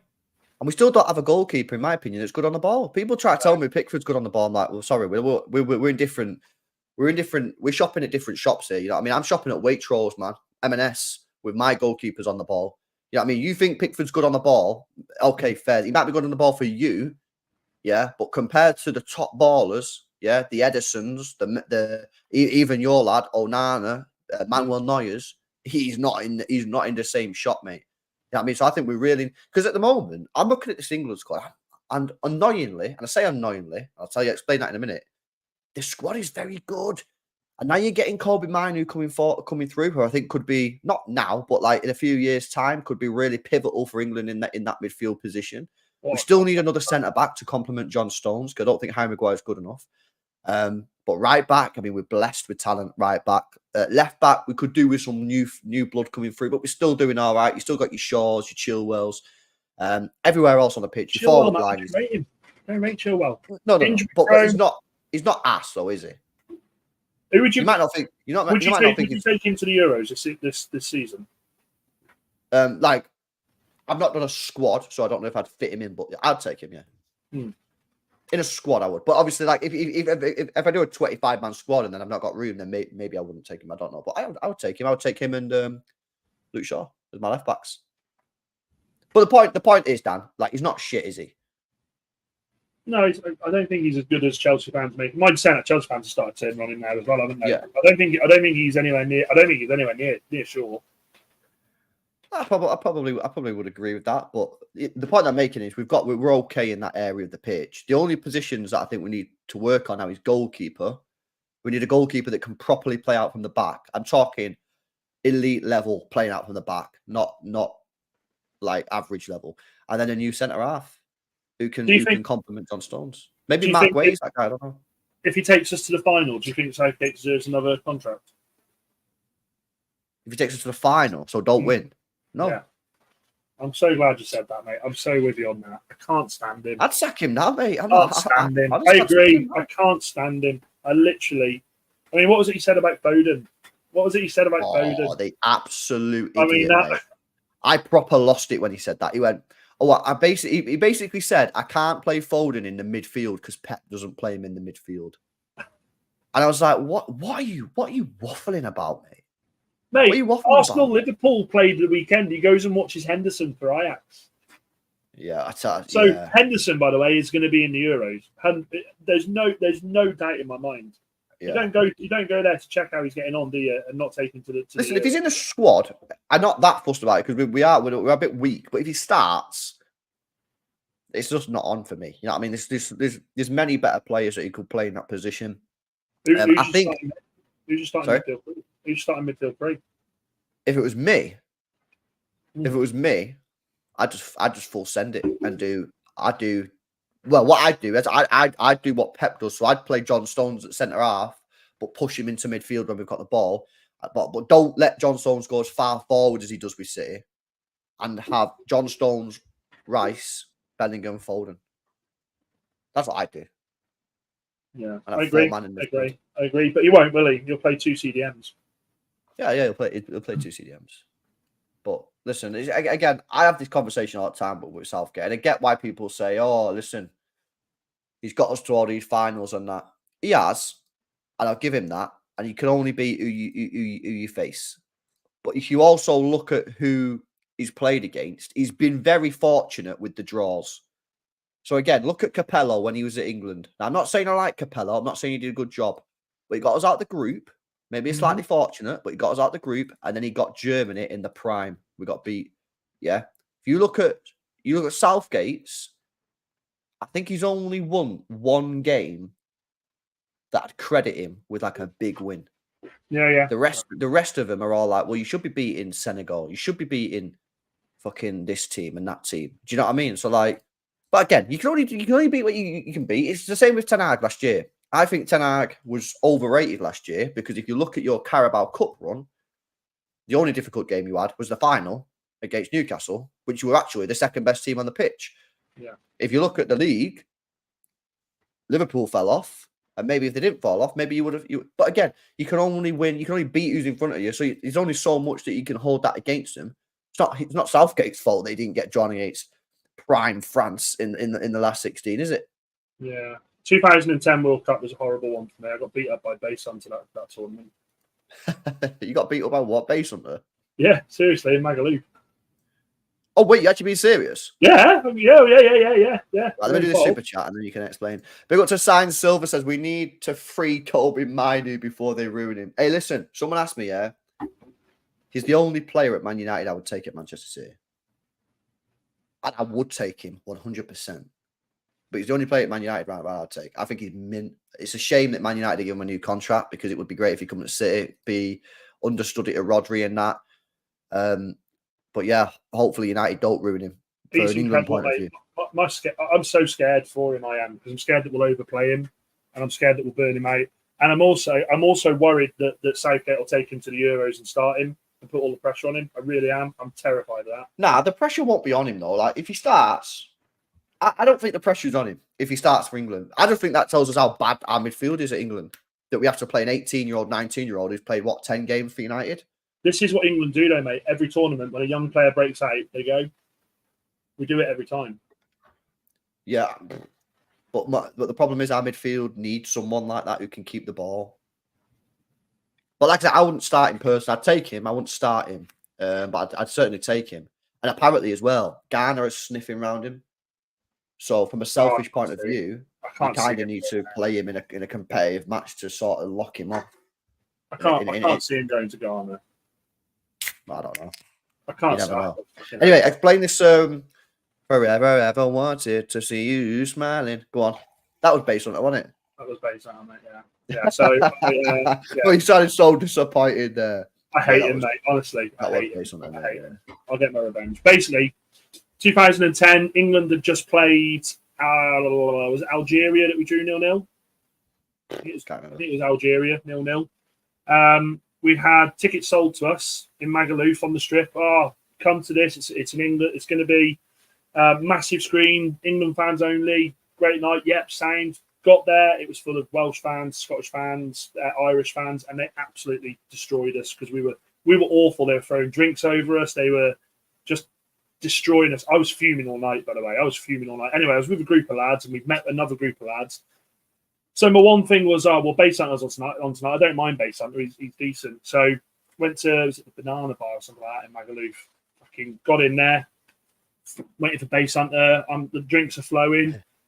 All of a sudden, I hear this fucking bloke, and he's hammered, and I'm like, "Who the fuck's that on the stage?" Looked, and it's Base Hunter, and he's like, I'm only here to fuck your English pussy," and I'm like to the lads, if that prick comes near me, I'll knock him out. I swear to God, I'll knock him out. Simple as that.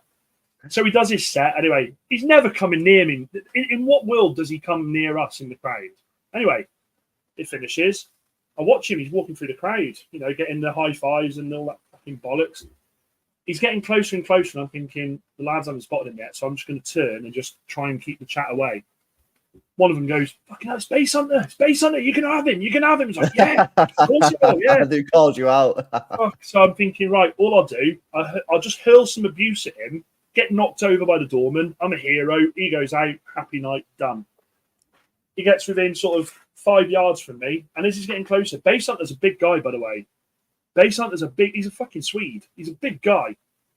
Gets closer and closer, so I thought, right, I'll play it. So I just went, Base Hunter! Put my hand up for a high five. He put his hand up. I went, "You fucking wanker." Bang!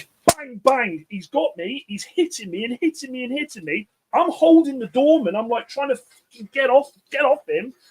I get dragged off, picked up, thrown out the fucking club. I went home the next day. My face was purple all down here. Don't fuck with Base Hunter. Seriously, don't. Yeah, you know that the phrase. Doorman picked me up, right, and as he kicked me out, he went, "You weren't fucking expecting that, you prick!" And bang, I was gone. Bro, you know the phrase "fuck around, get found out." Yeah, that's you. That was you. Get banged, 100%. Yeah, chat shit, get banged. Apparently, some breaking news coming out. Big up to Nax, big up to Briggsy. Says FA keen to seal new Gareth Southgate deal until 2026 after he hinted he could be tempted to sign a new contract. There's no words. There's no words. There's no words, and this is the fucking problem with the FA. This is the problem with the FA. How can they're looking at it as a whole, aren't they? Looking, oh my God! So we lost against France, who were the finalists. We lost against Italy, who won it. We were finalists. We lost. It's bollocks. There's no logic to this decision. We'll win nothing with him. I mean that. Click me up. We'll win nothing with him. Yeah, I would get Jose Mourinho in, man. I think he plays a similar style to Southgate, but he's a winner. He knows how to win. You know what I mean? He won Roma the first trophy in 30 years or something like that. First European trophy or something.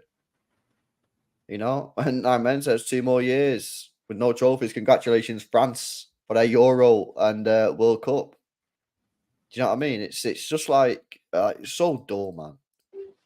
Listen, if he wins something, I'll be like, yeah, keep him if he wins something. That's how the game works. But my opinion on it is that I don't think he should be there, man. You know? No, of course he shouldn't. He did a good look. We've said. I'm not trying to go over too much old ground here, but we've said it before.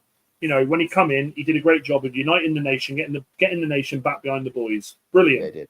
fantastic. Yeah. Everyone loves a nice guy, but nice guys don't win fuck all. You've got to be a bastard. You've got to win these things. I agree. Especially, I think cup competitions. I think even more so cup competitions because it's like one game. You know what I mean? The Premier League, you know what I mean? A league, you can be nicey. Yeah, you can do that and you maybe get away with it. But when you're in cup football, knockout, you have to be hanging. You know, you have to do nasty stuff. Look at when Ronaldo got Rooney sent off. You have to do nasty stuff. Why? Because it's a one-game thing. There's no second chances. No. There's no, oh, it's all right, lads, we'll go again next week. No, next week you're home and you've been knocked out.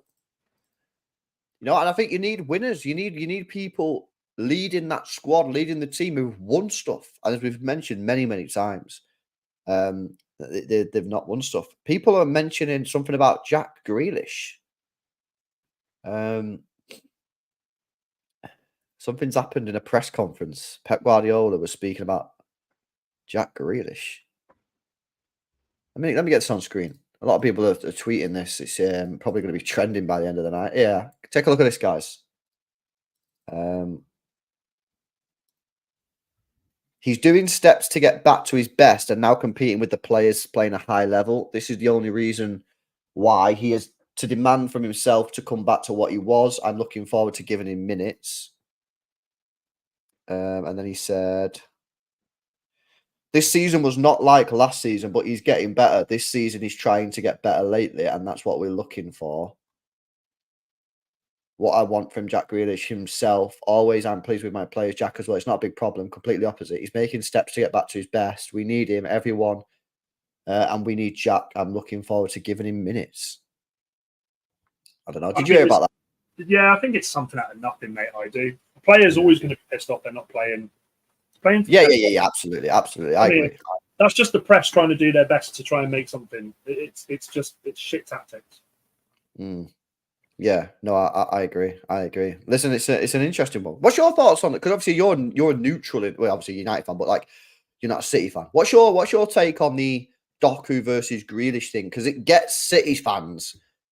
It gets them, as you've seen this morning with the super chat argument between Piplup and Sainz Silva.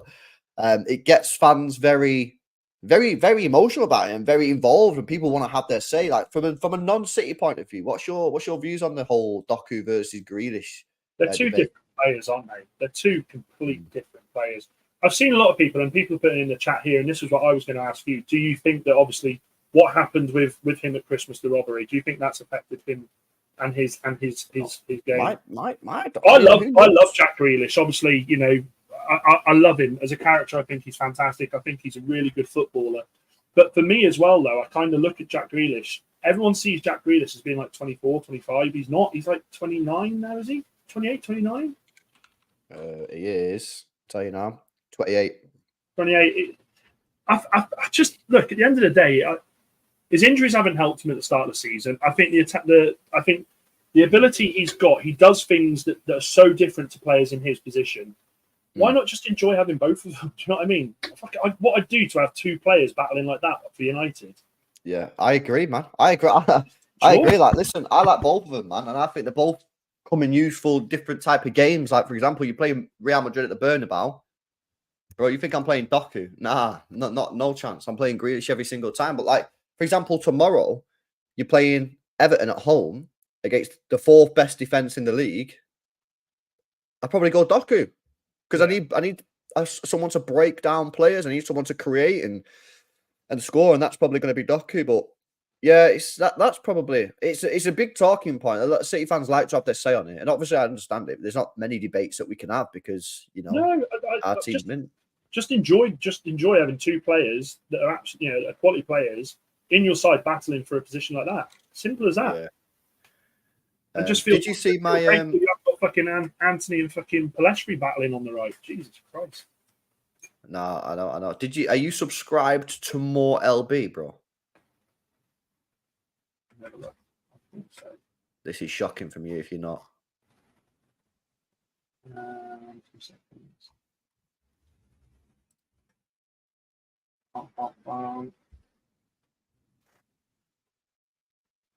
Are you not subscribed to more LB?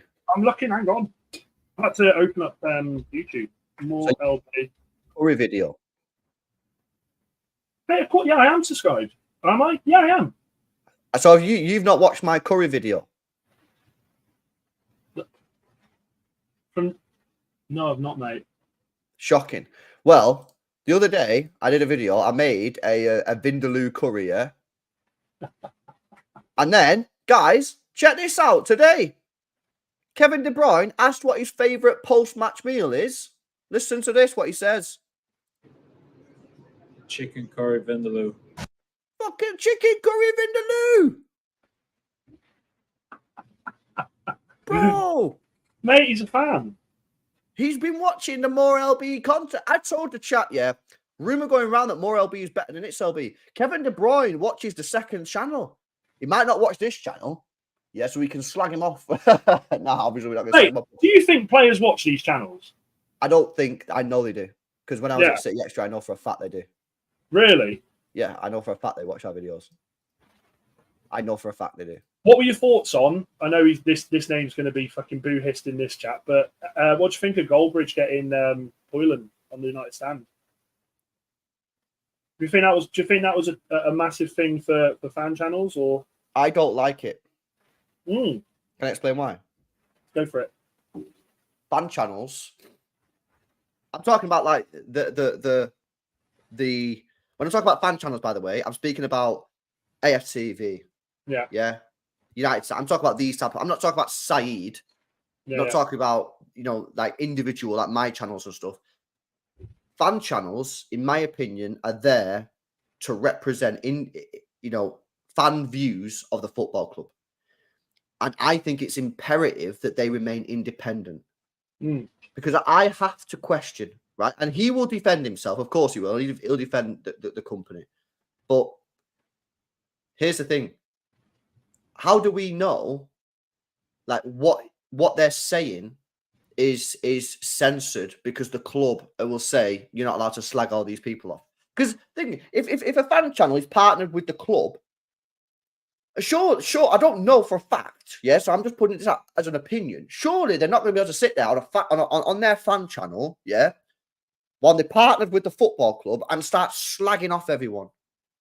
This is the thing. If that's their opinion, if that's their views, then they have a responsibility to say the truth and say their opinion. So my job as a City fan is to tell my audience, to tell my viewers what I genuinely think. And then the chat will either agree with me or they'll disagree with me. That's how it works.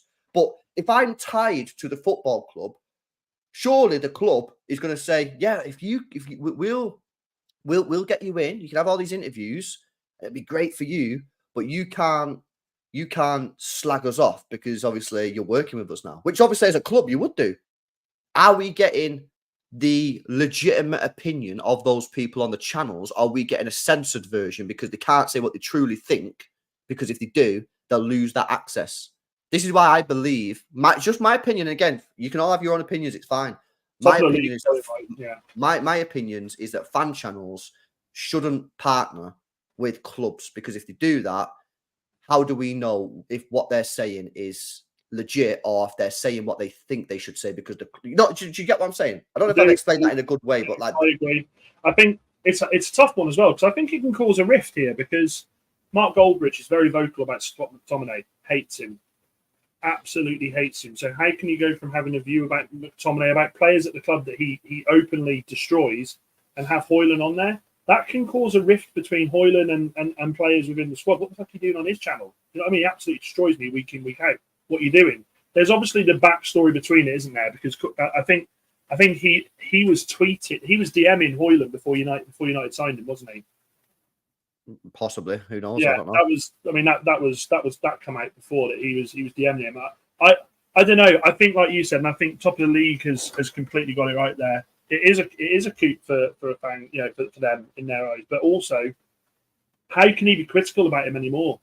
And how can he be critical about other players anymore? Does that And the manager?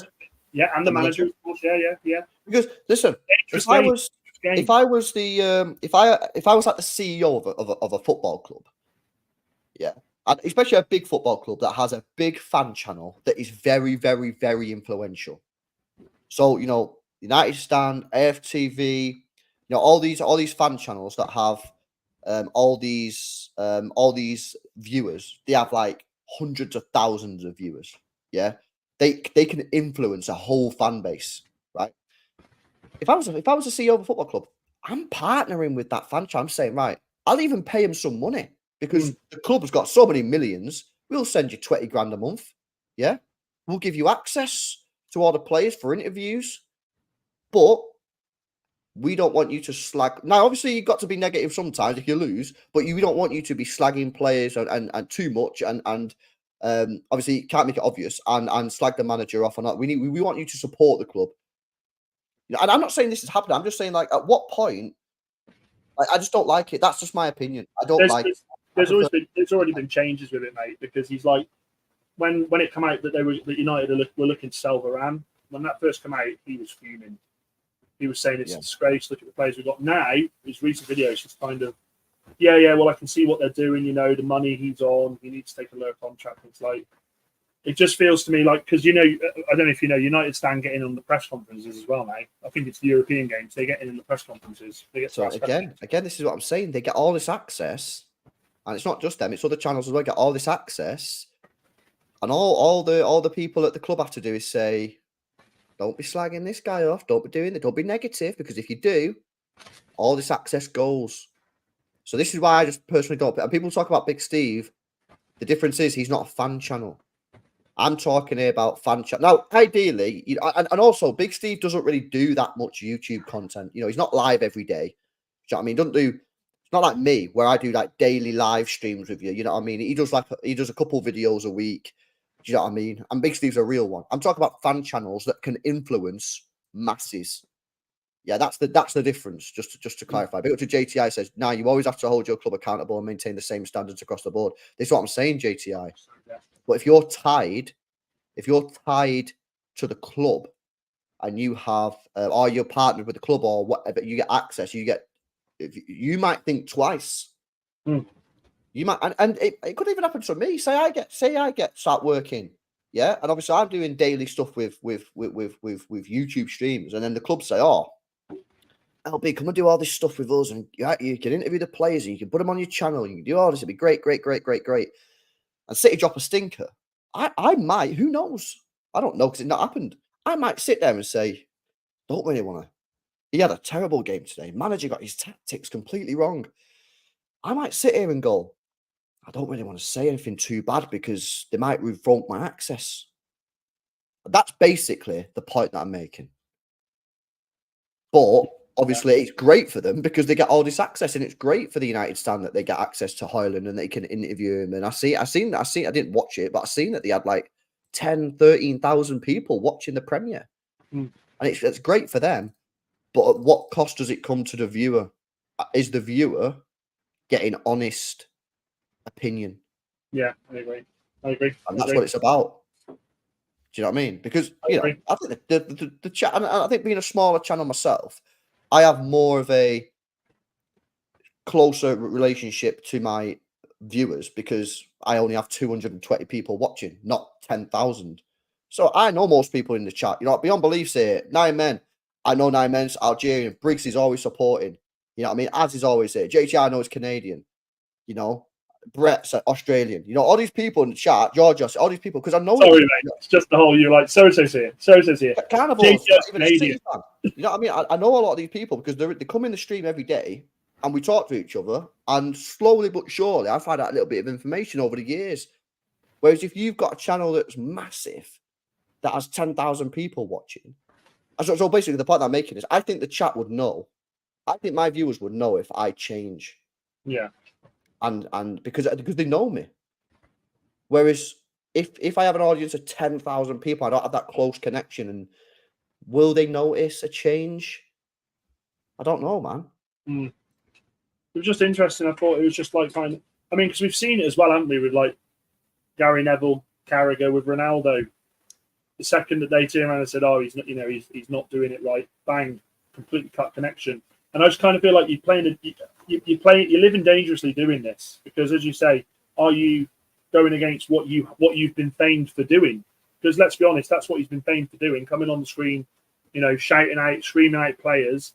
Now, with regards to getting players on there, does this affect what his views are? And that's the question. And obviously, we'll never know. This is the thing, we'll never know. But obviously, in the back of my mind, when I see United getting slapped up game after, I know you've turned it around a little bit recently, you've got a couple of wins, but like when you was getting just like embarrassed, and it was just embarrassing. Like we'd go on streams on a Monday night, and you just sit there and say, "I don't know what to say anymore." You know what I mean? Because like you're literally so deflated, and I was like, "Yeah, you've got someone still backing the manager and still saying this manager's like, keep backing." And I'm just like, you start to doubt it, and you're like, yeah, not sure what's going on here. But listen, fan channels are like I say, for me personally, if I owned a football club or I ran a football club, I would 100% partner with the fan channel, because you can control them then. And like you say, for a football club like Man United or Manchester City, bro, pay the fan channel. Give them added incentive. Give them 20 grand a month and say, 20 grand a month, you can have all this access, just don't do anything bad. Yeah. I'm telling you, man, if you're getting 20, I'm sorry, if you're getting 20 grand a month, most people are going to sell out. Utilize it when the manager's on a bad run. Release, like, okay, this month we need you to release stuff positive, blah, blah, blah, blah. That's how it happens. Yeah, listen, it's super interesting, but fan channels, man, they're so powerful. They are, because they can. I love it, mate. I love it because, as you say, we all say things that I honestly believe this as well. All these pros that are on there, we say things they wish they could say. They are cut by what they can say. 100%. I think that's why it's dying, bro, Dan. Yeah, I think that's why the sports, like, I tell the chat now, when the chat come in my watch-alongs and say, I always do, just quickly, City Extra is a fan channel, but I'm talking about the ones that can influence the masses, who have like 10,000, 20,000 people watching them on watch-alongs. Yeah, that's what I'm talking about. And that's no dig on City Extra about that. I'm just saying that I'm talking about the ones that can literally influence a whole fan base. City, we don't really have that, to be honest with you. Like, all our fan channels are kind of spread out. But this is why when I'm doing watch-alongs and people in the chat always go, "Oh, this commentator on the TV is fucking well annoying." I'm saying, turn them off, man. Because they just chat nonsense, and the pundits, like you say, they don't say what they actually want to say, apart from maybe Roy Keane. Yeah. Do they? I agree. And I think that's why it's dying. And I'll tell you something. Yeah, I'll tell you something. I was asked the last couple of days to. I wasn't given the full information because it come from like second hand, but I was asked in the last couple of days to do some work for a broadcaster. And broadcasters now are trying to get fans involved and fan channels involved, because that's what the viewers want. Yeah. Because they don't want to just sit there and listening to some ex-pros talk about it. They want to listen to real fans. I agree. But big up to the Dugout, man, a Liverpool fan channel. No dog years. He's on the take. He's on 20 grand a month. Don't listen to anything he says, because all his views, are corrupted. The club paying money. I'm only joking, by the way. Big up to Doug with a £2 donation. Says so. Big up to LB and Dan. Guys, go and check out the Doug Football channel. Make sure you I like that name. Is his name Doug? He's one of the nicest guys. I've been on streams with. I met him through Albert JTV. Or was it the other way around, or did he have Albert JTV? I can't remember. Doug, you have to comment. I can't remember how I met you. I was on a stream with you, but he's a lovely guy. So he's called Doug, yeah. Yeah, I think he is called. Yeah, he's Doug. Yeah, Doug. That is an amazing name. Get that copyrighted, Doug. Get it copyrighted now. That's honestly a great name. But yeah, listen, fan channels are. I think I think it's only just started. I just think they're going to get bigger and bigger and bigger. Because I just think people don't want to listen to well, some people might do, but like, I think people want to hear true opinions of fans, man. And if you think about it, back in the day, Sky Sports started all this. Do you remember when they had the red button, and instead of listening to the commentators, you could listen to the fan thing? I used to love the fan cam, mate. I used to love the fan cam. They were great, weren't they? They were absolutely great, but they obviously stopped that for some reason. Probably scared of scrapping. Yeah. AFTV also gets interviews with Zinchenko, Edu, Odegaard, Ramsdale. Says I remember him getting the when was it? Oh, who was it that left? He went to America. What was his name? Big one for AFTV. Troops. Was it Troops? Oh yeah. Do you remember when he got the message from Aubameyang? Yeah. That was massive. That was. I was stunned at that. I was absolutely stunned when he got that. But it's just interesting because, like, for me, like, I don't know. I've always been of the opinion: do they watch these channels? But if you know for a fact, then fair. Yeah. But also, like, I know for a fact they do. But also, like, you would, wouldn't you? If you was a football player after a match, what are all these players doing after a match? I wasn't very good at football, mate, so I stayed the fuck away from them. No, but like, you could imagine it though, right? After a football match, all them players are going in the changing room, getting the phone out, and going on Twitter, seeing what people are saying. Yeah. That's what people want to. People want to know what people are saying about them. That they'll all watch Match of the Day.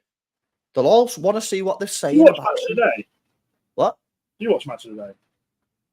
I only watch it if like it's a big City game and like City have won. Years, I can't stand it.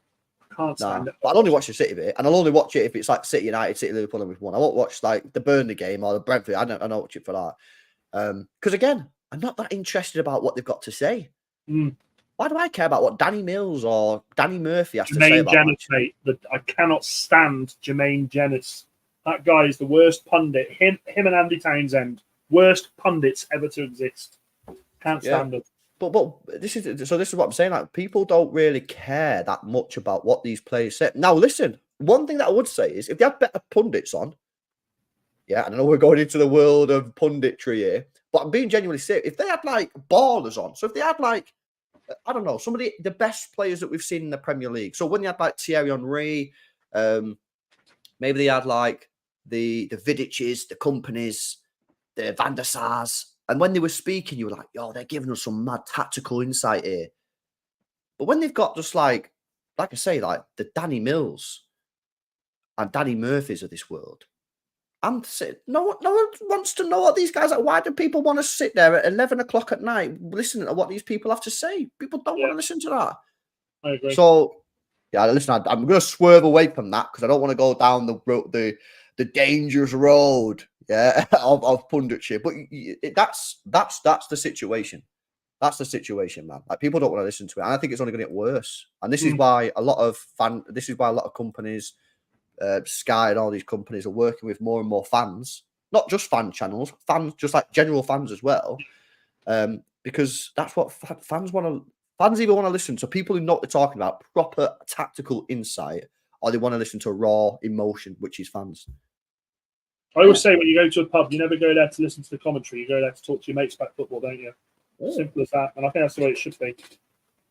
Absolutely. And when we started City Extra, our sort of mantra thing was, when we're doing streams, we want it to be like when people are watching, like we're just in a pub talking about football. That's what our mantra was.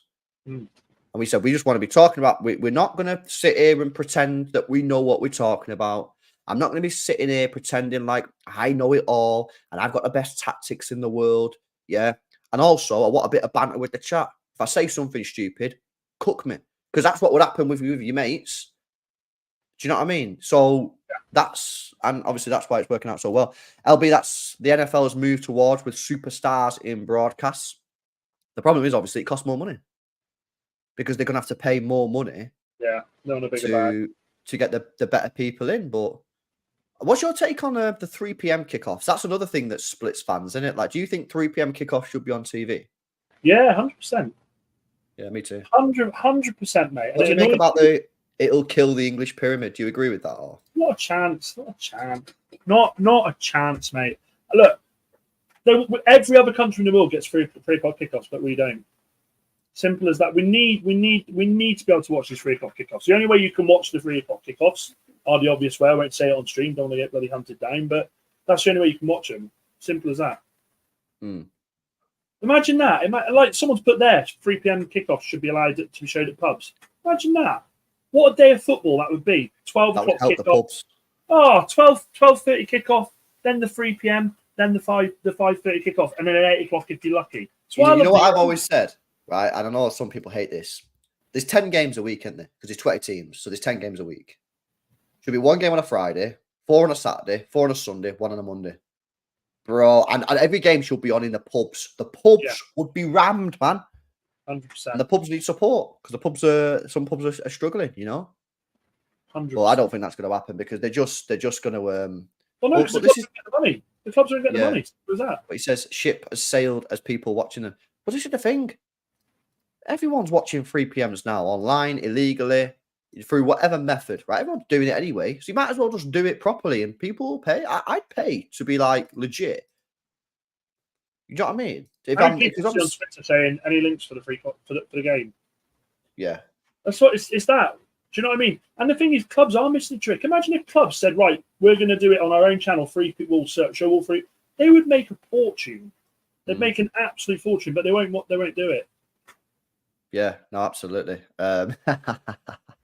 Satin Silver says, if any City players are watching now, please no Bozo Gene tomorrow and don't concede with the first shot. Thank you. Yeah, man. Well, if there is any City players watching, go to bed, man.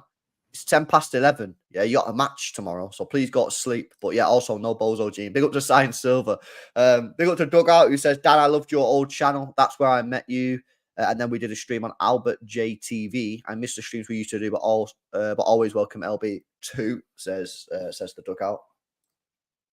So that's where you did the streams as well. Big up to Sign Silver and the Dugout there for the super chats. I appreciate the support, guys. Guys, make sure you smash a like on the stream. Not that it's that important because it's just a chilled out stream, but like I say, it's nice to have likes. It's nice to have subscribers and that.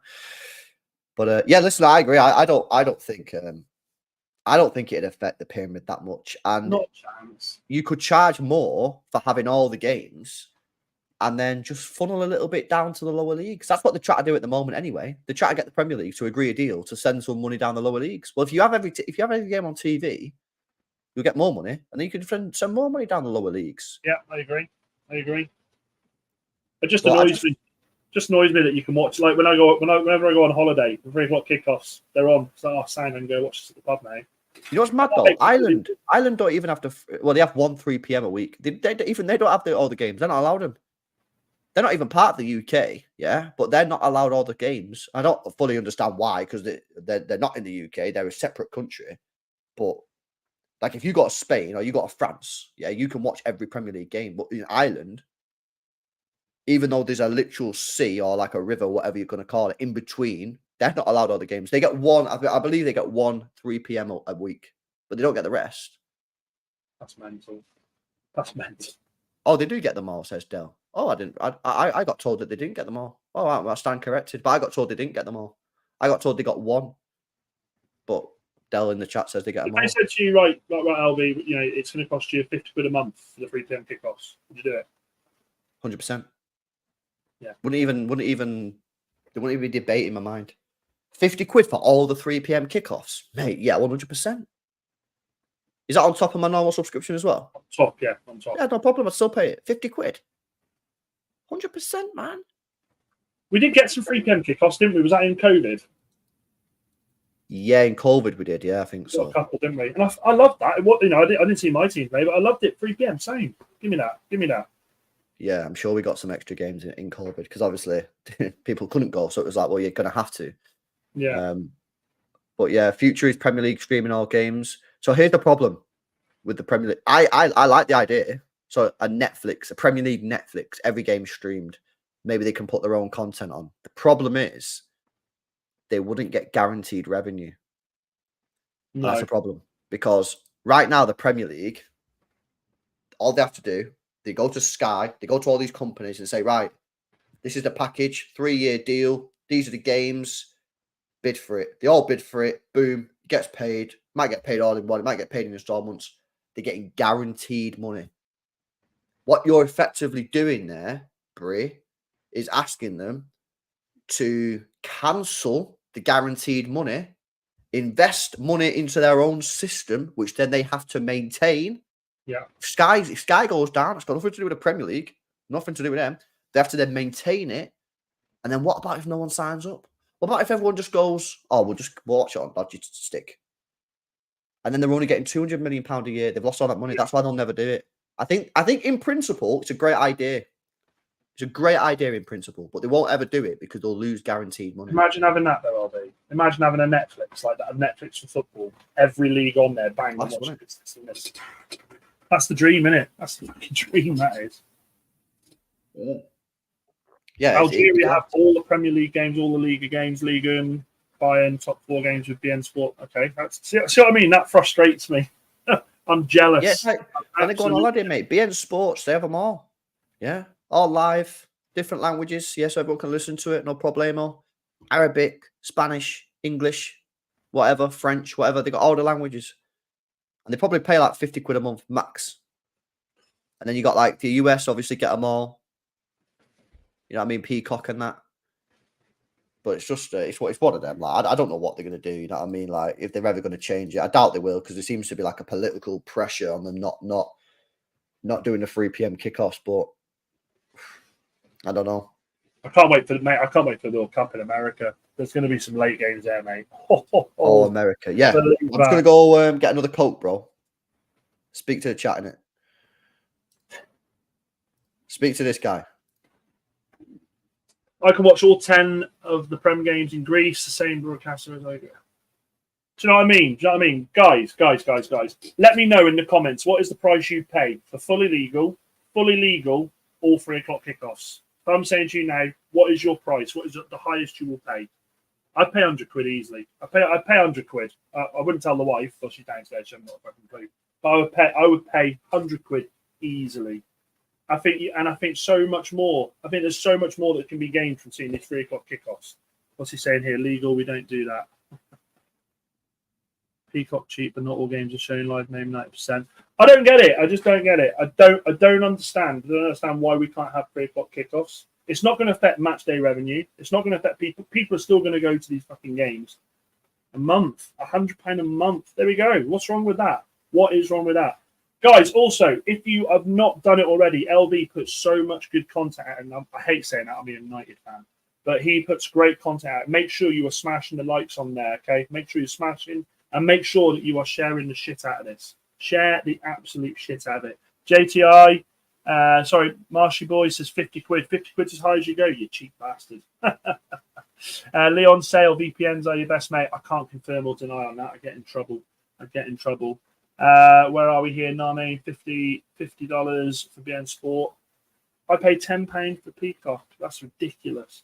That is ridiculous. Yeah, make sure you're smashing the like, guys, and also make sure you're sharing the love. Share this stream. Okay, if you're new to the channel, make sure you're getting involved. He puts so much content out day in, day out with this channel. I can get someone like Carnival says I can get it for £75 a month legally. Legally. Adam MCFC Quinn says 70 quid. Marshy Boy, I'm not really calling you cheap. I promise you. I don't mean you cheap, my guy. I don't mean you cheap. Marshy Boy only wants to pay 50 quid a month. That's the highest they would go. I asked the guys what's the highest they would go. 50 quid going. All the games? Yeah, 50 quid. we're having a bid. Yeah. I don't know, man. I guess it depends how much you watch it and like all that kind of stuff. You know what I mean? I don't know. I don't know how much I'd pay. I pay, but obviously, like my job, I hate doing games where I'm behind on what. Oh yeah, yeah. So I would. Yes, Marshy Boy, 100 quid. He's up into 100. Well done. That's what I like to see. Go on, Marshy, mate. Absolute balling out there with 100. The 100 quid bid. Guys, in the chat, let us know what you're drinking as well. I'm covered in my fucking drink.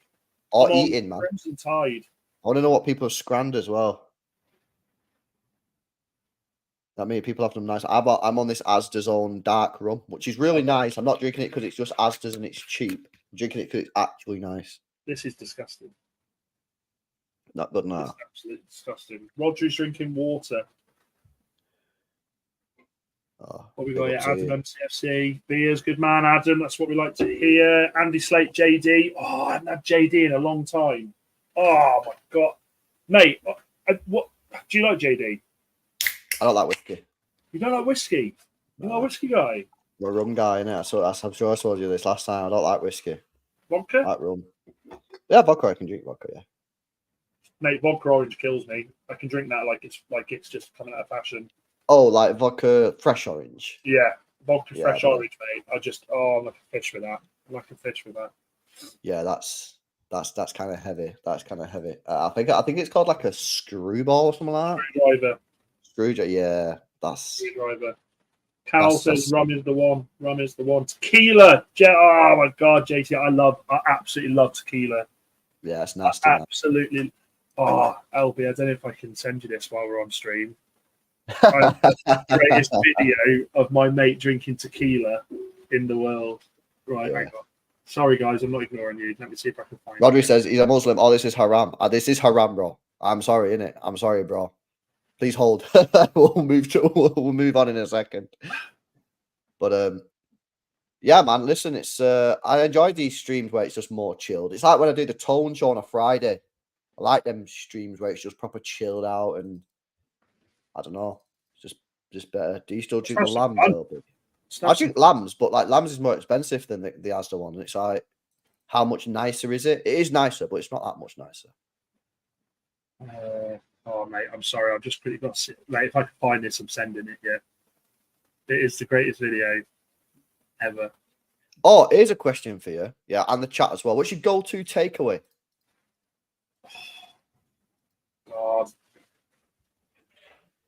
God, it's got to be Chinese in me. I love Chinese. I absolutely love Chinese. Chinese is nice, mate, but like, do you wake up at 3 a.m. with dry mouth after Chinese? It's kebab for me. If I eat kebab, I've got it in my mouth for 2 days afterwards. Bro, they put so much salt and MSG in a Chinese food, yeah, that I wake up every time, 3 a.m. on the dot, dry mouth, gotta go and get a water, man. But it's so nice. It's so good.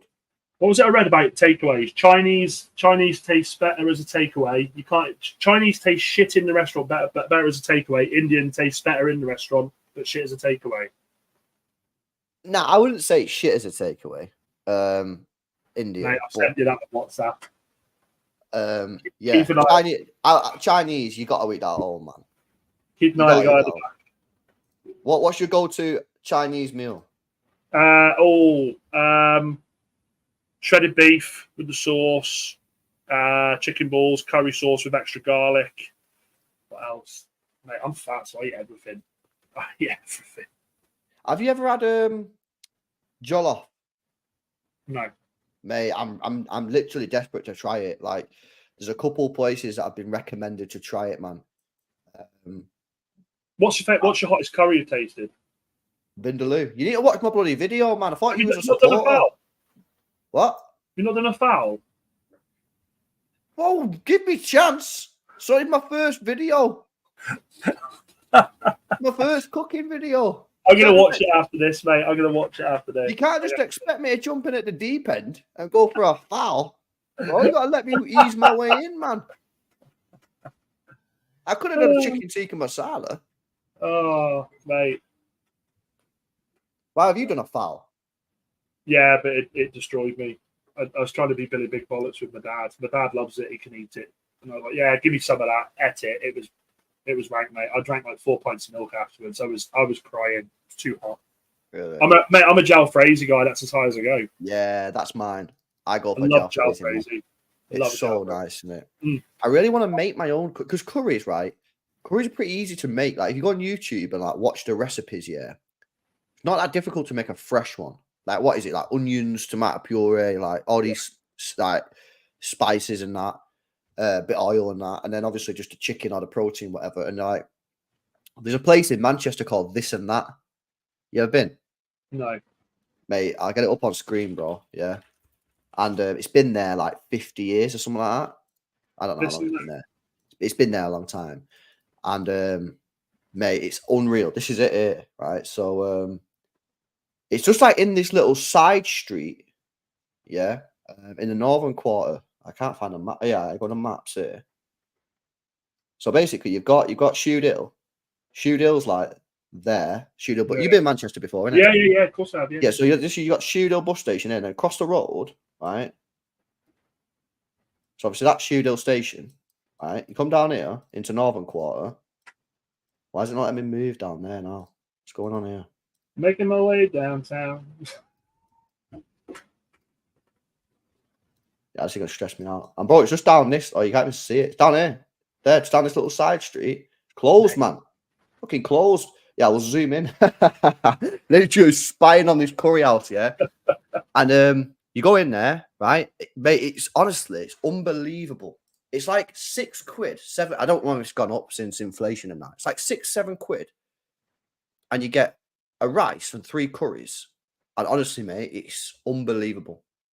I'll have to try that. Mate, it's class. I used to go there quite a lot because it's like so filling, so fresh, so cheap. And you know, I like it, yeah. It's because you get 3 different curries or 2 different curries, whatever you want to get. Obviously, you decide. You get you can try shit that you've never tried before. Yeah. I guarantee you do this, and I guarantee that everyone in the chat does this. When you're spending 20, 30 quid on a meal or a takeaway, or you go to a restaurant, you're not gambling. No, You're not gonna go in there and gamble on something that you're not sure of. This is why I like going to places like this where you can get something and you look at it and you go, not sure on that one, but I'm getting 2 there that I know I do like, so I'm going to get it, because if I don't like it, no problem, I've got 2 there. Can't eat fish, mate. Can't have fish in a curry. I can eat fish. You're not a fan. Big up to Doug, says just followed It's LB on X, big weekend ahead. Says Doug. Yes, bro. Check it out in a bit, man. And see what it's saying. Big up for the super chat. And yeah, man. This weekend of football is actually crazy. Like we spoke about Tottenham Brighton. Great game of football. United Villa as well.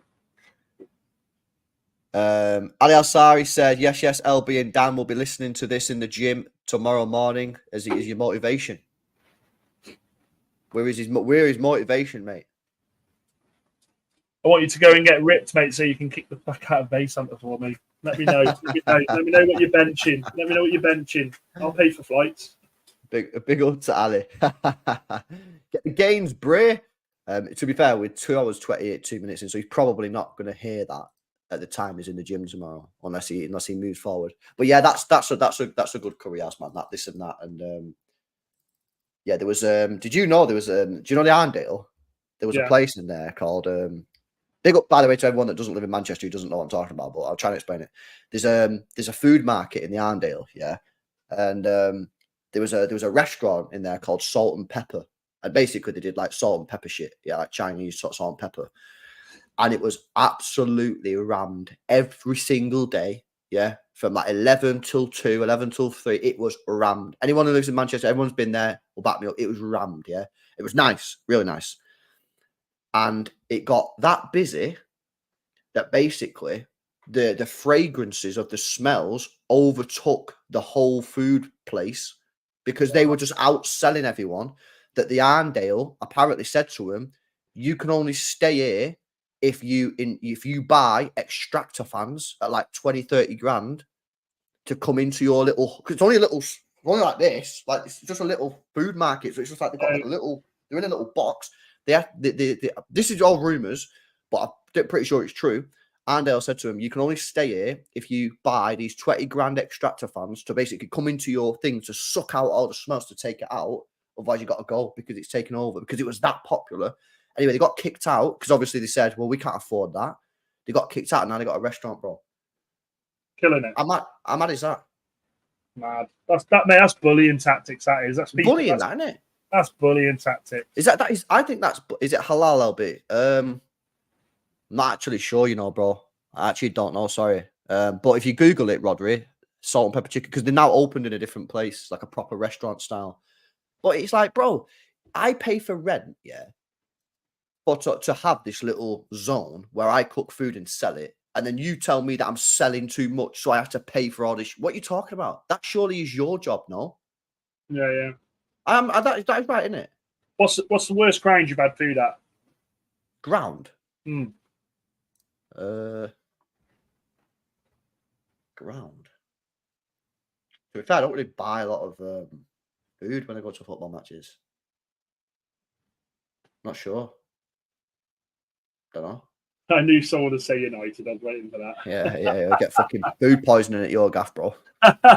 Wembley for me. Wembley was horrendous. I got a fucking micro burger that was cold in the middle, and I paid 20 quid for the fucking privilege. Yeah. Have you seen that footy scrap on Twitter? Yeah. Can we get it up and have a look Some at of some the of their stuff footy in there, scrap? mate, that gets me hungry. Yeah, let's go through some of their food chat. Let's have a look at some of their food. This is Footy Scran. I'm sure most of you have probably seen it on Instagram or Twitter, right? So this is chicken tenders and chips with a garlic and parmesan sauce at St Albans City. Where's St Albans? Where's that? That looks like too much white, man.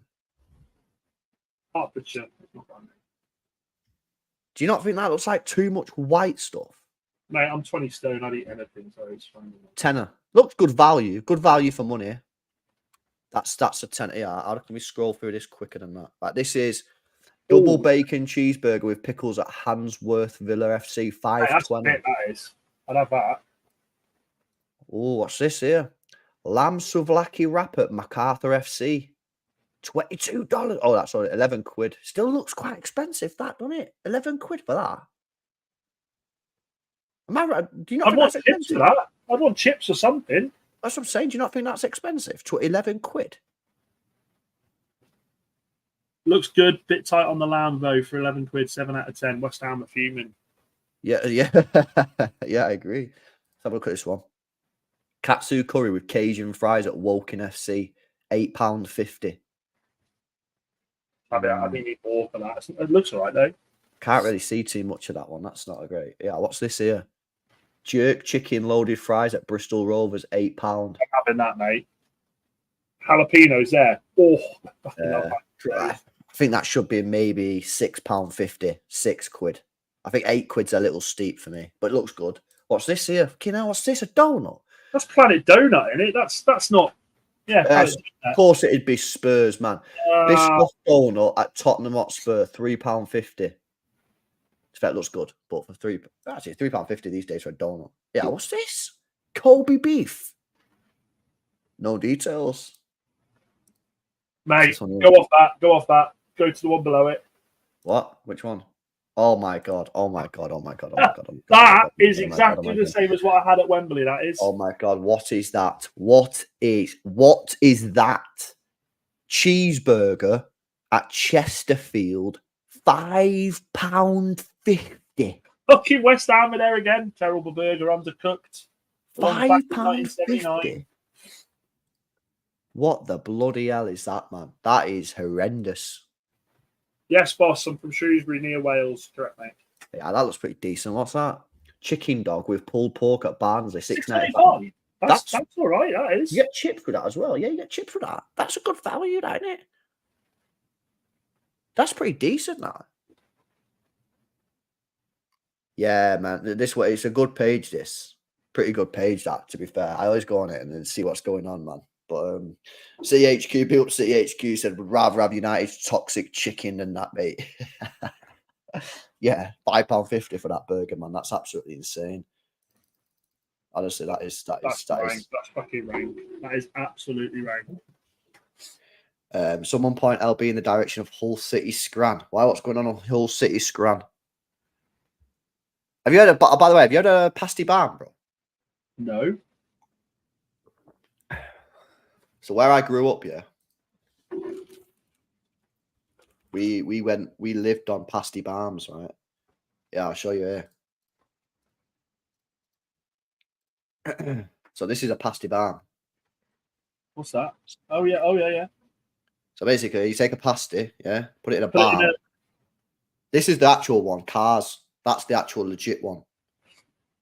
Mate, it's the nicest food you'll ever have in your life. Unbelievable. Oh, I've seen. Don't Wigan do these as well? Aren't Wigan famous? Yeah. So you It's can got see it. History of the pasty balm, Wigan kebab, and the Bolton. The Bolton what? The Bolton Bakery introducing. Yeah. So I believe the Wigan kebab is a pie. with mushy peas, I think, isn't it? Yeah, but Bolton changed it because Carr's pasties are from Bolton, and they made it into pasties. Honestly, man, like I can't tell you enough. It's the nicest thing in the world. Nah. It's not, bro. Not keto friendly. Are you on the keto diet, mate? Nah, my fuck. I'm not on a keto diet, man. I don't really get all that keto stuff, man. I just think like if you're gonna go on a diet, yeah, just stop Meal eat portion. less. Meal Yeah. portion. You don't need to do all that sort of keto stuff, man. Like it's not necessary, in my opinion. Do you know what I mean? Anyone And else I've lost. a Wrexham fan? I'm fucking not a Wrexham fan. I hate that. Don't call me a Wrexham fucking fan. Nowhere near Wrexham. Have you seen this carnivore diet that a lot of people do? No. Basically, just where you eat meat and dairy only. So you only eat. It's basically the opposite of vegan. You only eat meat and dairy stuff. Just restrictive though, isn't it, man? Like I want a pasta sometimes. Mate, I was at Cove Rangers because I went and watched. I've got a group of mates that I go watch Queen of the South in Scotland with, and we went to Cove Rangers up by Aberdeen, and they had this pie. It sounded amazing. So imagine my fury when they said they didn't have any. It was haggis, chicken, gravy, and stuffing. Yeah, that's mad. I was waiting for that. Balmoral pie. Got there, eager as everything. Got there. No, we haven't got them. I was like, you fucking joke. Absolute joke. Did you know haggis is banned in America? Is it? Don't know. I've seen a video on YouTube. It's like 5 weird things banned in the USA. Like, all right, go on it. What are your Do you thoughts know on? the Kinder ball things? Yeah. With the toy in the middle. They're banned. Haggis is banned apparently. Have you I tried don't know it? why. No, I never had it. Mate, I love haggis. Deep fried haggis. Not good for your Nice. heart, but fuck, they nice. Yeah. Yeah. Listen, I don't know why it's banned in America, but I'm pretty sure it's banned in America. Maybe they changed the rule now. I don't know, but I'm sure it was on the video. But yeah, I also want to have a deep fried Mars bar. I know it's very like stereotypical of the Scottish people, yeah. But like, it works. I'm actually being genuinely serious, man. I actually really want to. I think it would be well nice, me. Mate, it works. It works. And also deep fried ice cream. That is fucking lovely. See, you have to explain how that does it not melt? I don't know. Doug might be able to say because he's Scottish. I don't know how they do it, but I tried it. It is fucking Deep lovely. fried ice cream. I mean, it just melts in the fryer, surely. I don't know how they do it. These Scottish people, clever man. They somehow put ice cream in a fryer, and it doesn't melt. What's going on here? Big up CJ says, haha, my friend ate a mince pie on a West Coast trip. He got explosive diarrhea and food poisoning. Man's asshole on the gas station toilet walls passed out unconscious. What is he talking about, bro? You know what's funny? Sometimes I don't even read the comments. I'll just click a comment and read it out. And like halfway through the comment, I was like, what is he speaking about? You ever shit yourself? My God. What? You ever shit yourself? Nah. Come on, mate. LB, everyone shit themselves. No, they've not. Come on, I can mate. guarantee you they've not, bro. I've never done that. And I guarantee a lot of people in this chat have not done that. Nah. Come on. I've shit myself like Bro, I think you might I be shit on myself your own. like four months ago on the way to work. Fucking terrible. Nah. Let's drive all along the motorway, come back and fucking have a shower. Surely, I can't be the only one. Don't do this to me. Nah. I genuinely think you might be the only one, bro. Not even as a kid, nah. What you on about as a kid? Nah. You shit yourself. I've been genuinely serious, I've not. You shit yourself. I've not. Mate, sorry, hang on a minute. When we finally get together for drinks, mate, I'm getting you that fucking drunk you shit yourself. 100%. Oh, thank you for that. I can't believe Everyone's shit themselves. Thank you, Brett. They have. Everyone's shit themselves. Nah. What the hell is going on here, man? There's like people in the chat who are like, "What are you talking about? No, that doesn't happen." And then there's people in the chat who are like, "Yeah, that happens all the time." I don't think they do, bro. I think there's a select few of you, yeah, that have bowel problems, lads. To be honest with you, it happens. It fucking happens. This is real talk. This is real talk. Everyone should. I'm sorry, not a chance. No, I'm not having it. No one's done that. why is Lionel Messi trending? Because he shit himself. That's what he's done. Anyone know why Lionel Messi's trending?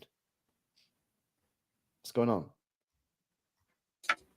Not sure. I clicked on it. Nothing's. I don't really get this whole Twitter trending thing. Whenever I click on anything, it doesn't really like tell me what's going on.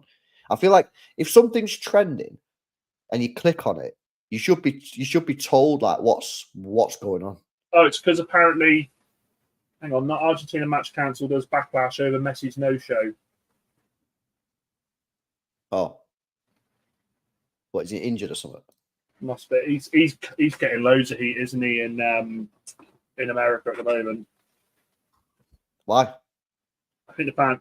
I mean, it's Twitter, isn't it? So you don't know if it's completely true, but there's fans chanting about him and everything, isn't there? There's fans chanting about him. Chanting about fans. Let me get it up. I've not heard this. Chat, have you heard this? Messi in the mud or nah? LB Super Bowl watch along. I think there's a very high possibility that might happen. Yeah, very high possibility.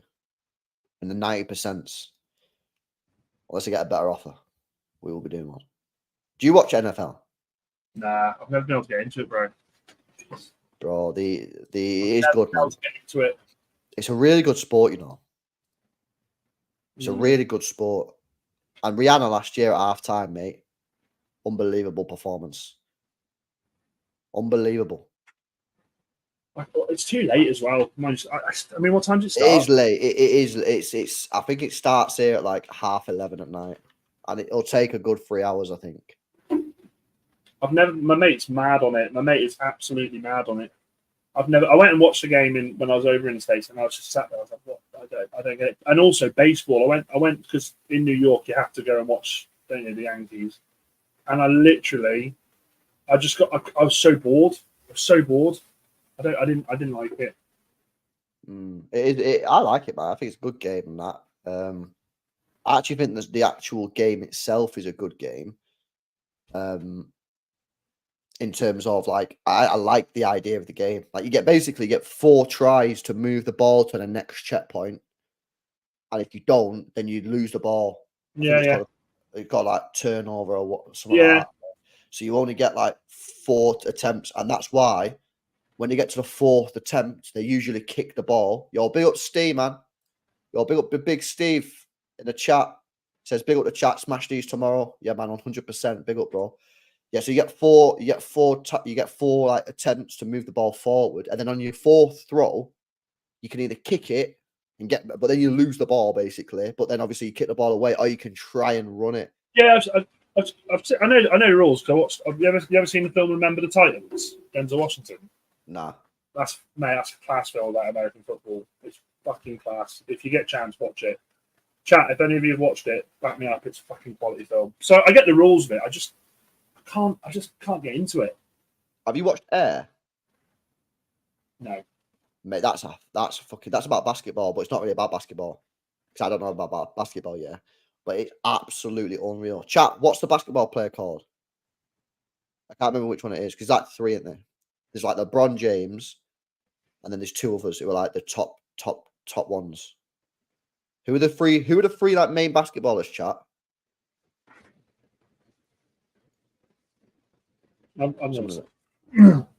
Michael Jordan, that's him, right? And it's absolutely mad. Yeah, it's about. I'll tell you like this. I'm not going to ruin it. I'm just going to tell you like the plot.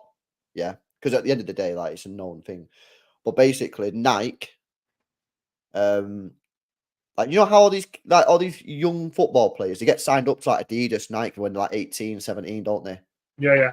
And like they'll pay them, like Nike will pay the kids money. Like they'll so City Academy players and United Academy players will already be signed to like Nike and that, and they'll get money and they'll get free stuff and they'll get invited to these events because they want to sign them up for life. So if that, so like for example, Kobe Minu, yeah. For example, he signed up to a boot manufacturer. Let's just say it's Adidas for 1 second. Yeah.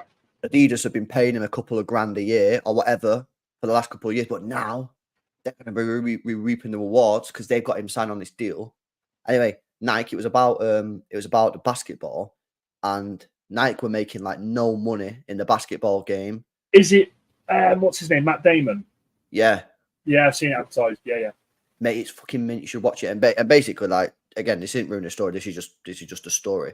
They were like about to like, I don't know if they were about to go out of business or they were about to close down the basketball thing, Nike. And this scout, whose job, he basically worked for Nike, and his job was to scout young talent and say, right, we need to sign this player up. He basically said, instead of signing 4, 5, 6 young players, I want to put all our money and sign this one guy, Michael Jordan. And obviously they signed him. Boom, the rest is history. And apparently Michael Jordan now makes like hundreds of millions of pounds a year still from this deal. He revolutionized sports contracts and that. It's actually a sick film. And that, yeah. No, it's not ruining the story because that is the story. But like, you should definitely watch it. It's a sick film, bro. And you don't need to know anything about basketball because I don't know anything about basketball. It's more about like the story. Lauren saying, I honestly can't say Matt Damon without thinking of Team America. Have you seen that? America? Is that like, mate? Is that like Avengers and stuff like that? Mate, you've never seen Team America? Is that like Avengers and stuff? No. What is it? You know South Park? Oh yeah.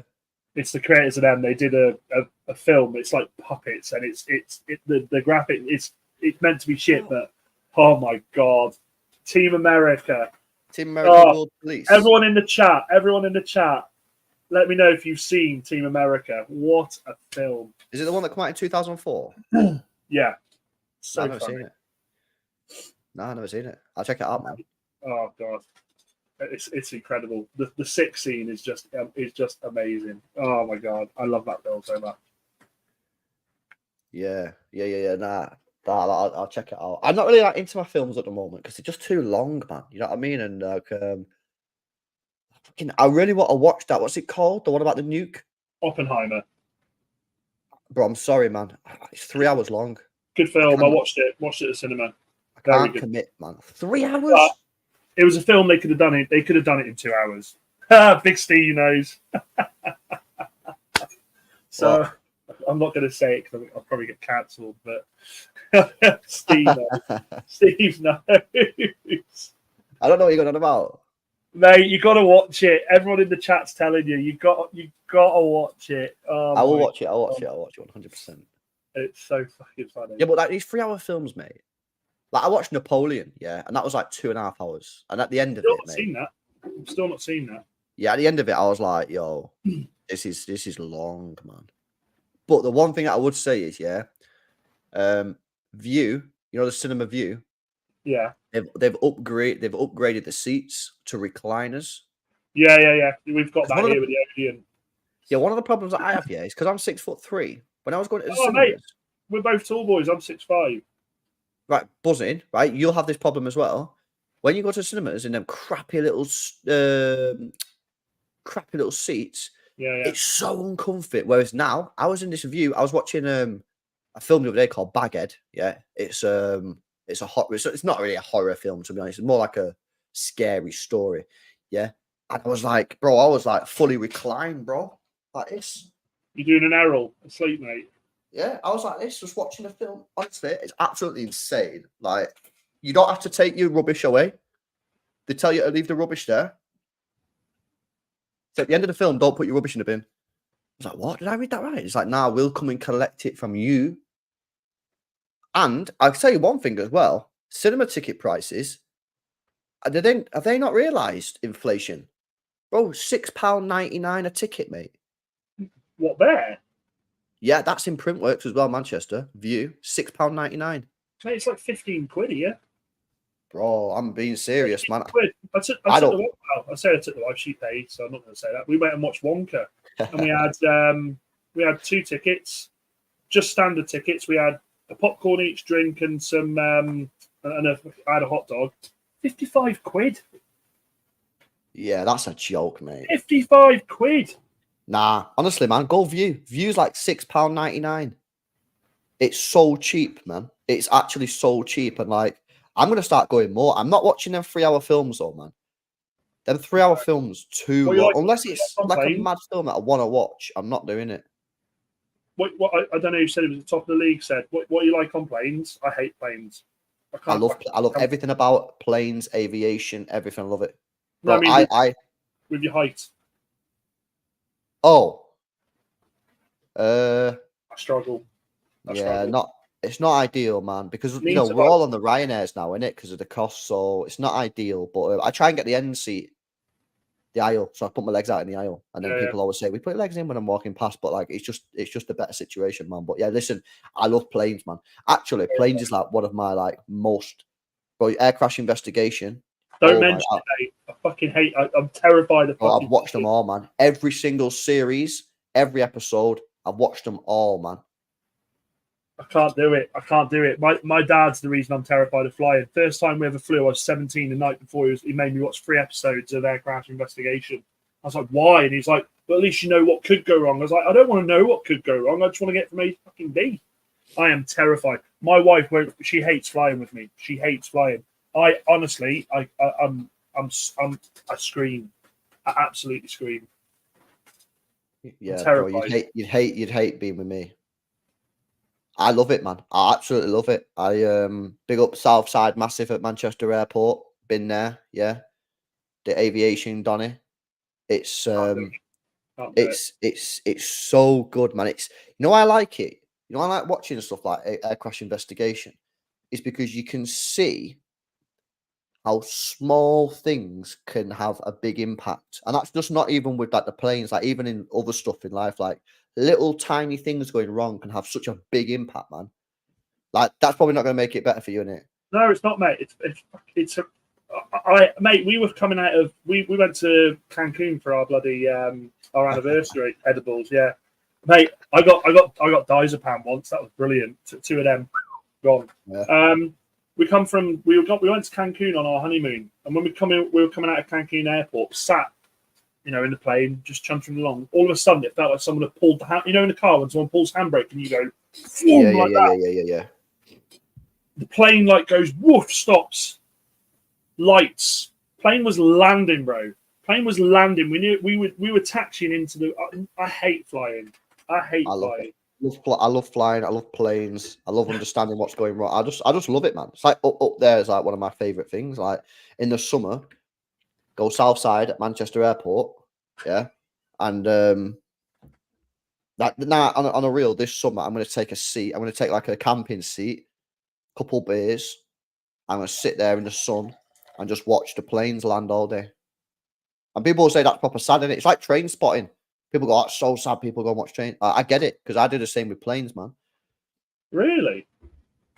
Bro, it's fucking. I just love it, Mate, man. I'm that terrified when my dad fly. When any of my family flying away, I'm tracking their flight, mate, to make sure they're there. Honestly, my wife will tell you that. I'm terrified. Yo, check this guy out, right? Yeah, it's called Simon Aviation, right? Is this the guy that filmed the windy landings? And he's is it him? Yeah. If he filmed Gavardio landing at Manchester Airport, which turned out not to be Gavardio. Yeah, I'm subscribed to this guy, by the way. And yeah, so he just goes to the airport. This is his job. Yeah. Goes to the airport, goes to South Side at Manchester. My PC's been running like a bag of shit recently. I'm not sure why, to be honest with you. All right, please hold. Yeah, Gavardio watch. Look, and he just films. Learned something new about LB today. Honestly, man, I love it. I love it all. And I love listening. I love watching the Mayday. Yeah, Mayday is so mint. Yeah, Simon's dedicated. It's Simon's job beyond belief. That's his job. He does that full time, and he gets views, man. If I go on his lives, yeah, he'll have over 1,000 people tuned in, watching the stuff. Microsoft Flight Simulator. I've done it already, bro. I don't know if you're saying re-get it. Yeah, I used to do the flight simulator, man.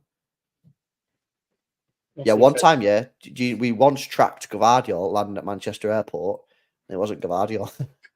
It was some random German businessman. Hey, big up to Charlie Hamilton, man, with the 5. Says in Australia you get gold class at cinemas. You can take cocktails in and have cocktails and proper hot food brought to you during the film. Pac-Man. That is so true. That is definitely what you do, LB. Well, LB getting back from the pub hammered watching Planeland is That's exactly what you do. LB, you're coming to bed. I'll be up in a minute. I actually do. Hey, I'll build Charlie. That sounds like actually pretty sick. However, I'll probably scram too much and eat too much if that was true. Do you have to pay for that as well? Or is like unlimited food and drinks? Do you know what I mean? I don't know what's going on there, Charlie. Is that free? So you pay for the gold class and then you get free cocktails and free food, or you have to pay extra for the free food? Like, do you know what I mean? Let me know innit. Don't have to send another super chat. Just put a message in the chat. We need Captain LB at the cockpit. I've said many times, my dream job, yeah, and one of the only jobs I'd quit this job for is being a pilot. Dream big, mate. Dream big. Love that. Dream big. What? Do you not think that's would you go space? Would you go space on one of those flights? Nah, the fuck, man. Wouldn't you? Nah. I can guarantee it just be my luck, yeah, that it'll blow up in the air or something when it's you know what I mean? Elon's there saying, listen, mate, 20 out of 20 successful things. And then as I'm taking off, I just hear uh-oh in the air. And I'm just like, oh, damn, man, I'm a rip situation. So, nah, I wouldn't go space, man. I just like getting in a plane. Yeah. I do not trust LB as a pilot when he landed a plane upside down. Yeah, I used to do, what's it called? Flight simulator on Twitch. Whenever City had an away day, I'd fly from Manchester to the away ground. Would you? Yeah, I'm flight simulator, like legit as well. So if I was like, we had a European game like in Germany, I'd do a full flight simulator for 3 hours. I don't even know, chat. What did we even speak about for 3 hours? Like, nah, serious. I'd do like a flight simulator and like I'd just fly to Germany. It'd take like 3 hours. Chat, what would we actually speak about for 3 hours? I don't even know what I was. I actually might need to go back and watch them. And like, what did we actually speak? These on this channel? Now that's on my Twitch, which I'm going to start up like hopefully soon. But where can you watch? It's on my Twitch, man. I'm not twitching at the moment, but I will do eventually. And for the away games, I used to fly the plane to like wherever we was playing. But I actually can't remember what. Yeah, I used to play Venga Boys, innit? Yo, we're coming to Ibiza. You don't like Ibiza? Nah, I've never been Ibiza, man. I don't know Zante, but not Ibiza. Yeah. I'm gonna get back on Twitch, man. I actually really want to get back on Twitch. But you also brought Doku to Manchester, didn't you? What? I raced him.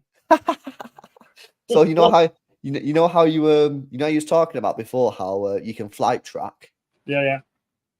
Basically, Doku's flight got leaked, so we found his flight tracker, and I raced him. Real life Doku versus LB on Flight Simulator, and I raced him back to Manchester. But something happened, and I think we crashed or something. Mate, I couldn't play that. I get major anxiety doing that.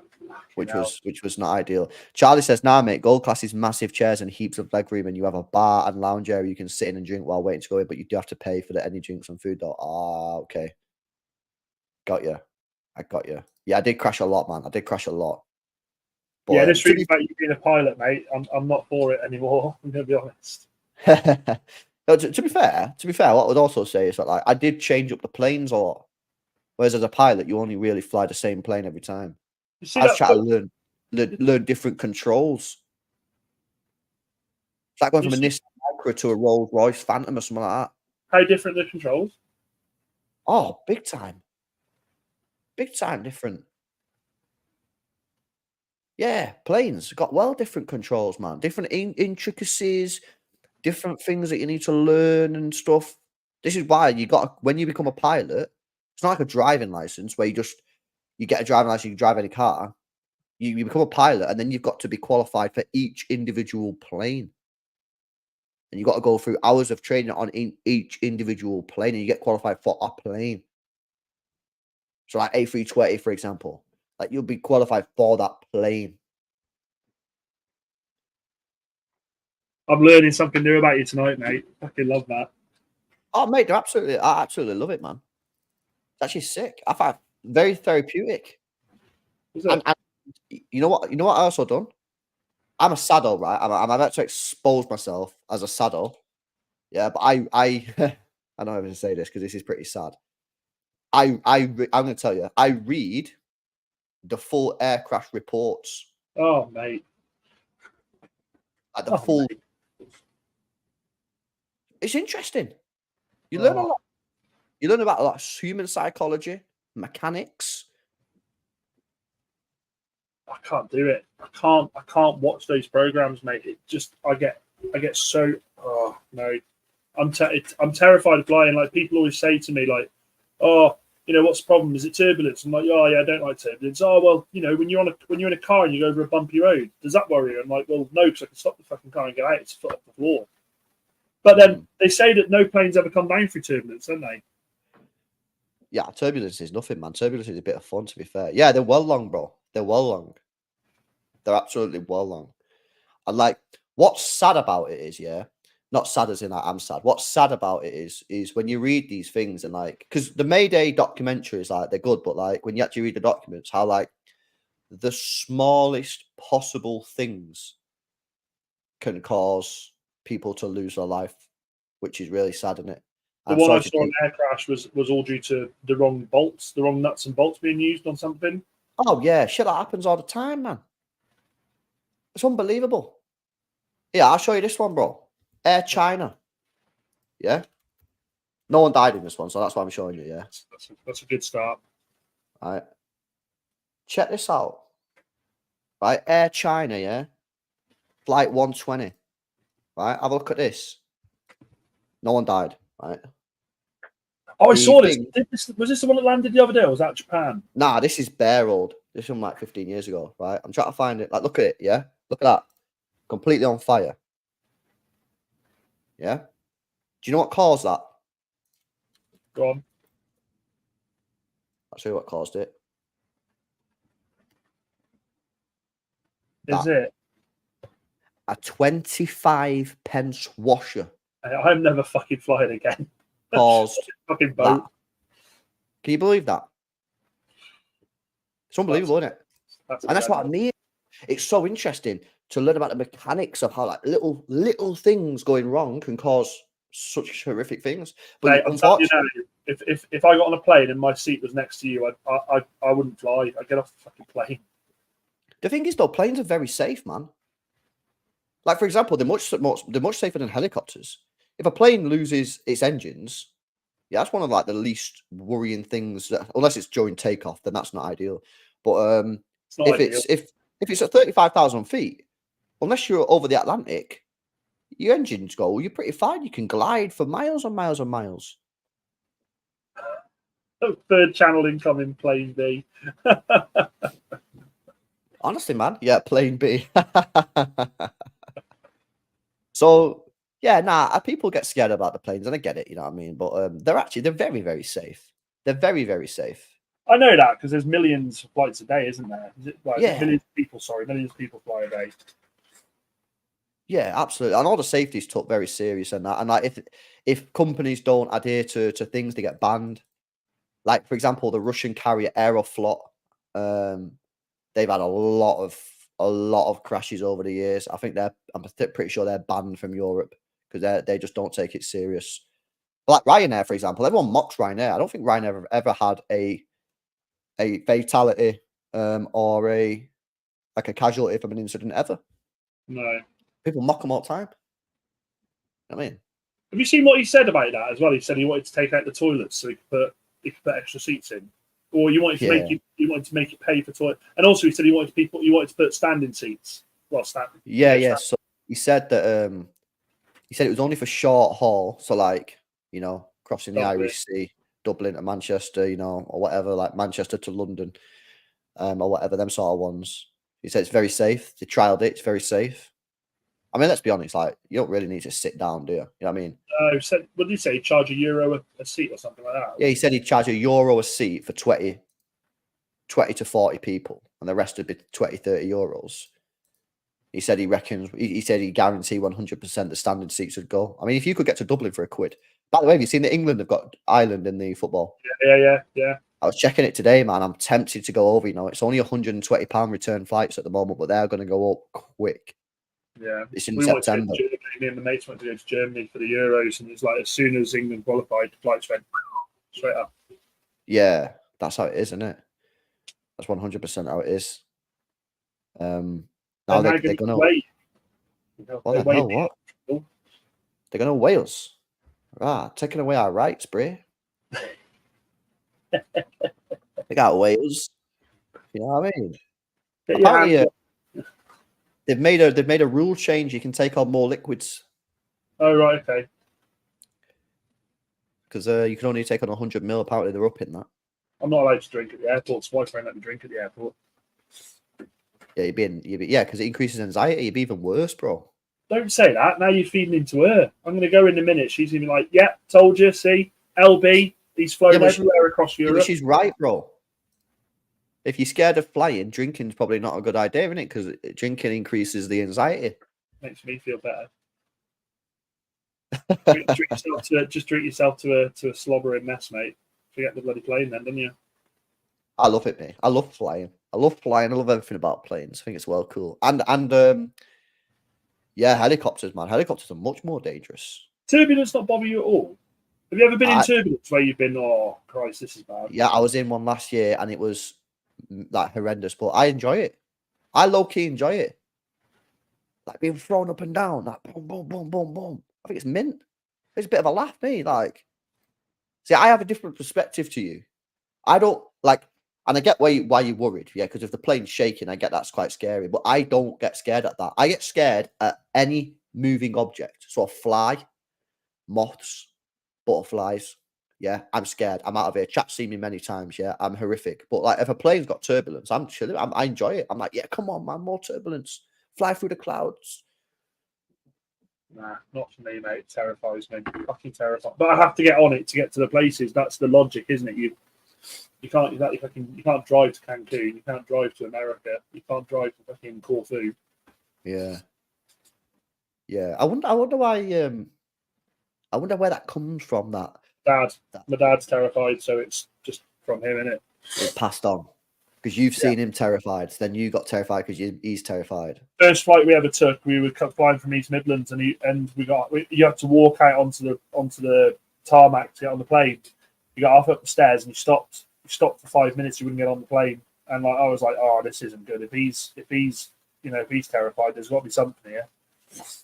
Oh, that's a good question. Do you like roller coasters? No. See, we're seeing a bit of correlation here, aren't we? Terrified. Do you like buses? Yeah, I'm right with buses. Yeah, I'm right with buses. So you don't like roller coasters, which is on a fixed track? I'm scared of heights, mate. Oh, it's the heights, is it? Okay. Yeah, I'm scared of heights. I hate, mate, roller coasters, not a chance. I love roller coasters, man. No. My poor wife, whenever we go somewhere, and the thing is, then I get anxious when she's on there. I'm like, get off it. Just stop, because anything can happen. Roller boats. I like oh my god, you should try flying a full storm in a 16-seater where the crew was terrified and cried. Why are they flying into a full storm? They're not meant to do that. They're meant to avoid it. But I love roller coasters, man. I think roller coasters are so good. Like, when we go to America and go to all the Disneylands and the Universals and stuff, honestly, man, it's so good. Nah, it's great. Do you like Final Destination films? They're first one was pretty good. First one was really. I love the first one, mate. Just got over it. It's like Saw films, like the way factor goes, doesn't it? Yeah, they are pretty good films. Cat trying to get in the room. Oh. I ain't scared of heights, Stephen. I'm not scared of heights. Like I say, bugs, mate. Don't even talk to me about bugs or flies or anything like that. Spiders, no chance. I was Nah, scared of spiders, but because the wife's scared of spiders, I have to, because I can't kill them. I won't squash them. I have to catch them, take them outside, walk down the road, spin around 3 times, and then let them go and hope that they forget where I fucking come from. Not even joking. What the fuck, man? Oh yeah, what about you? Like seasick? Did you get seasick? No, no, I don't get. Well, Nah, I don't get no, seasick. no, I'm alright with that. Nah, I'm chilling on the seas. Yeah, I would be. I wouldn't scared of them. You know what I mean? Like, you don't intimidate me. When But I don't. I lived won't in touch Spain, one. cockroaches. I lived in where Oh, cockroaches, mate. Because you can't. If you squash them with your foot, their eggs get stuck in your shoe, don't they? that's fucking Yeah. disgusting, that mate. Yeah, now that's grim, man. Cockroaches are grim, and them little fucking what they called them little lizards. Yeah, what they called geckos or something like that. Yeah, that crawl up the wall. Nah, I'm alright with lizards. nah, mate. They are grim. You try to just eat your tea and then a lizard's just walking up the fucking water. Nah, mate. Bruno Not Fernandes is. Yeah, nah, not good, man. Not good. Cruise ships, yeah, man. Cruises are mint, man. I need I to want get to back do on a one. cruise. I want to do one. The wife's. She's starting to come around to the idea. I really want to do a cruise. Yeah, they are good. Where do you want to go? Well, we're talking about the Nordic one. Oh, that's cool. That's different. Yeah. That'd be very cool, man. They're good, you know. They're actually like they're really, really good. Well, I remember when I was younger, but like I remember when I didn't really want to go, but like obviously I got dragged there. But they're mint, man. I'd 100% go back on one. Yeah, I'd love to do one. Food's amazing. You know what's wild, yeah? Is like the captain of the ship comes and chats to you. Imagine if the pilot did that, fucking hell, you'd pass out. Mate, honestly, first time I was on a plane, the pilot come out and just walked past me, and I was like, "What the fuck are you doing, mate? Get back here now." Yeah. No, the captains come out and just speak to you at like tea time and that. Because obviously there's a lot of them, isn't there? There's not just like one guy. And they'll come and chat to you and you can ask him questions and that. You're like, oh yeah, like what's going on with the ship? Yeah, I've and, got a question. What the fuck are you doing here? Get back now. Nah, it's cool, man. You know, them ships are massive, aren't they? Yeah. We saw a couple moored up when we were in Corfu. Actually, they're monstrous. Absolutely monstrous. They are huge. And Like, I think you've seen the scale of what cruise ships are now compared to Titanic. Oh, Titanic's like a yacht now. Yeah. I genuinely think that's like someone like a Bezos, yeah. Jeffrey Bezos. I reckon someone like that. I reckon they've probably got a boat bigger than Titanic or something, man. Yeah. Someone in the world has. Titanic's miniature now compared to that. You heard all of the conspiracies about Titanic? Oh man, you know these people who get these conspiracies, man. They need to honestly like. I don't know if anyone in the chat's got this, but like you need to like touch grass, man. Like the Titanic sank. You know the one about it. Have you heard the story about the captain, the ship before he sailed that one? Nah. Fucking crashed into another ship. Serious? Yeah. He telling me brand new ship, and they're like, yeah, go on, have a go. Yeah, Alex. Some people said it didn't sink. No, it wasn't that. It was That is a conspiracy though that it didn't sink. It was a different ship, wasn't it? It wasn't actually. It was a different ship, and additional, but it sank. It sank, Brit. You know what I mean?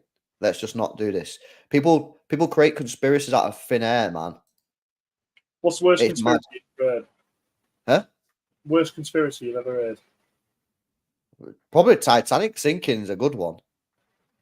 But what you on about? It's literally there. We can see it. People have took photos of it. That guy, the poor people who fucking died in that fucking submarine. He used to take people down to the bottom who paid a lot of money to go and see it. What people are talking about is not sank. What you talking about is not there. Honestly, man, some people just like proper mad, innit? It's a crazy situation. Aliens. What a pointless fucking movie to go see, by the way, the Titanic. How did that make as much money as it did? Yeah, that's a bit of a madness, isn't it? Yeah, I think there's aliens out there, though, me. 100%. Because, right, here's the thing, yeah. You know these scientists like Brian Cox, right? When you listen to him on like the YouTube shorts, and he's like, "Oh yeah, it's the space is infinite," right? And then they tell you the billions and the trillions and trillions of galaxies. I'm sorry, right? Oh yeah, flat Earth's another bad one. Yeah, that's the worst one. That is. That's the worst one. How can you tell me that there's billions and billions and billions of galaxies out there, and now they're saying, they got to a Bethany Olivia Hale who's just followed me on Twitch. Now they're saying, yeah, that there's also hundreds and hundreds and hundreds of thousands of planets that we could live on. Not in this galaxy, not in this, but like other galaxies. You're trying to tell me that we're the only planet out there that there's life. I'm not saying there's people on other planets doing YouTube streams talking about Man United and Man City of their world, but I'd believe there is some form of life, even if it's just trees and that. Yeah. I just don't believe we're the only people out there, man. Yeah, I think. What was it I read? Well, Mars. They found that they found no, not Mars. Is it one of Jupiter's moons? They reckon there's water on that. Yeah, but no, there is. It's just frozen. Yeah, it's ice. Yeah, one of the moons. I can't remember what it's called. But yeah, one of the moons is Moby D sank the Titanic. What's he talking about, man? LB, bro, you've had too many drinks. Nah, serious. I genuinely think that there is. I genuinely believe that there's life out there on a different planet. Not in this. 100%. Not in this. What's it called? This that we're in. This solar system. Not in this one, but in a different one, and maybe in a different galaxy. Yeah, you can't tell me that there's trillions and trillions of other galaxies. There's hundreds and hundreds of thousands of Earth-like planets, and then say, but we're the only ones. I just don't believe it. Even if it's just a tree. Went to Roswell, went to Roswell. That was a crazy place. Yeah, there, aren't they? Yeah, man. You think we'll ever? Would you like to meet an alien? No.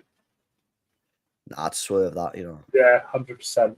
100%. I wouldn't want to do that. They're not coming here. They're not coming here to watch a game, are they? They're coming here to take us.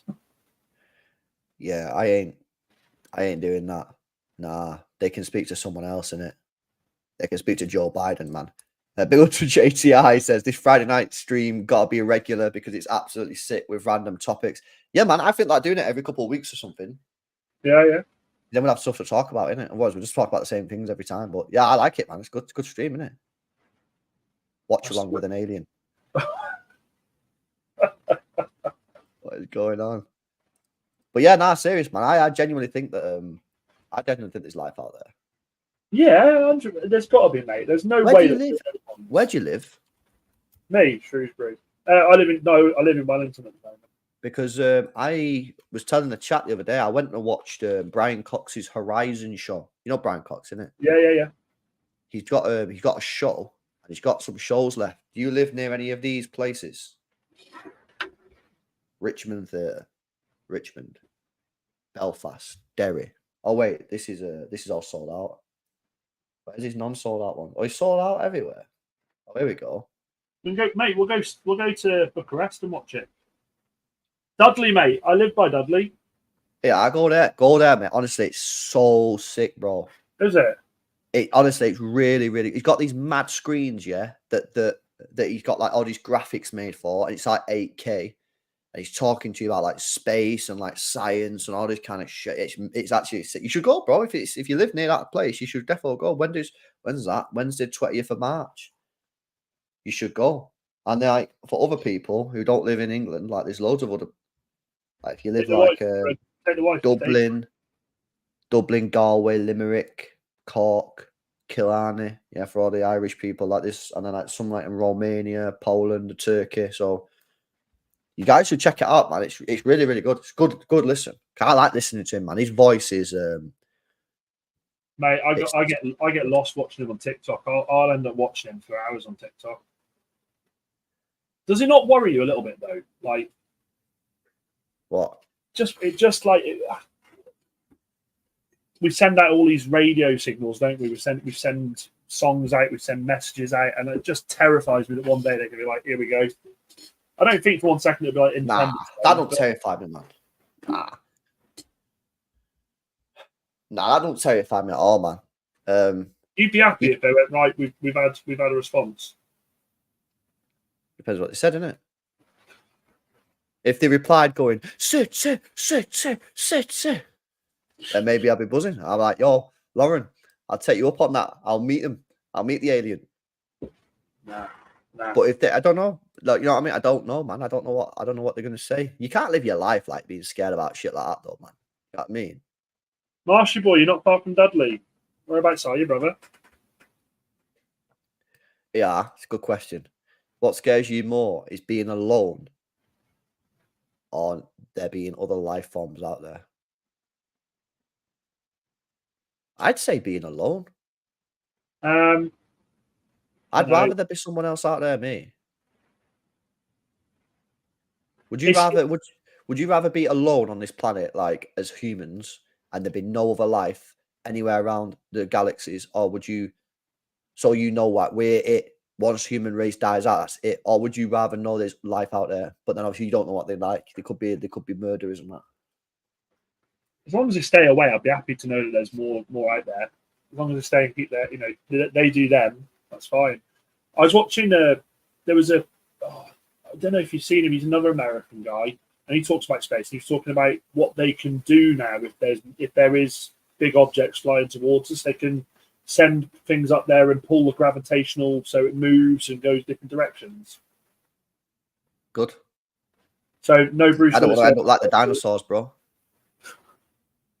Mate, that terrifies me. That does. The thought of something just hitting the earth. Have you seen that film, Up in the Air or whatever it's called? Don't Look Up. Oh, with Leo DiCaprio. Is that what it's called? Don't Look Up. Yeah, Don't Look Up. Yeah, I've not seen it. No. Good film. Talk to this guy. Aliens do exist. Why wouldn't aliens do exist? They wouldn't travel a million light years away from where they came from just to crash land. Plus, if they've seen planet Earth, they'd be like, I completely agree. There was this. I met a guy once who said, "What if aliens aren't aliens? What if they're us in the future coming back to check what we did to the planet?" That's deep. This is deep for a Friday, by the way. Where the fuck did we come from this? We've gone from me asking if you've ever shit yourself to talking if aliens exist on a Man City channel. This is golden. This is Quiet Place. Lauren, that's exactly why I don't want this happening. I don't want none of that. None of that. None of that. Interstellar is the best film talking about dimension and time. That's the other thing, isn't it? Dimension. Alternate reality. Do you believe in that? I'm a Brommy, mate. It's Saturday night. Good man. When will the world's crust split and break the earth? Harry, that is too deep. I don't know, Like all this global warming stuff, it's like they've said that this is the hot. Is it? We've reached that a 1.5 degree threshold of damaging the planet. I don't know. First, put it this way: if they tomorrow said we've had a greeting, they're coming down, they're going to come down and see us, I'd be digging a hole in my back garden and putting myself under there in a nice little shed. Oh, I've gone as well. I would not be staying. I wouldn't be doing. I would be nowhere near that shit. I would be far away. You're not near? Sorry. What, you're not near? If they say that aliens are they've found aliens and they're going to come and see us and they're going to come and make peace and all that, I'm buying a shelter and digging it in my back garden. I'm staying the fuck away. Yeah, I don't know. I ain't there with a sign saying bring back Elvis. I'm going the other way, mate. I'm going the other way. I ain't doing that. Not a chance. Yeah, it's certainly interesting. Built Science Silver says we are living in a simulation theory. Matrix. Is that basically you're saying like with the Sims? Is that what you're saying? Like I'm being controlled by someone. Is that what you mean by simulation? Like the Sims? You ever played the Sims, bro? Yeah, I love the Sims. You play the Sims Busting Out? No. Was that on the console? That was on the original PlayStation. I think it was on PlayStation 2 and Xbox. Yeah, I played that. Yeah. The Sims Busting Out was fucking unreal, bro. I need to bring up the Sims Busting Out theme tune. Mate, it was such a good game, man. I like the talk, so funny. Yeah, We are. like soundtrack.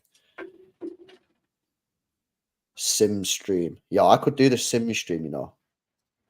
Here we go. Yeah.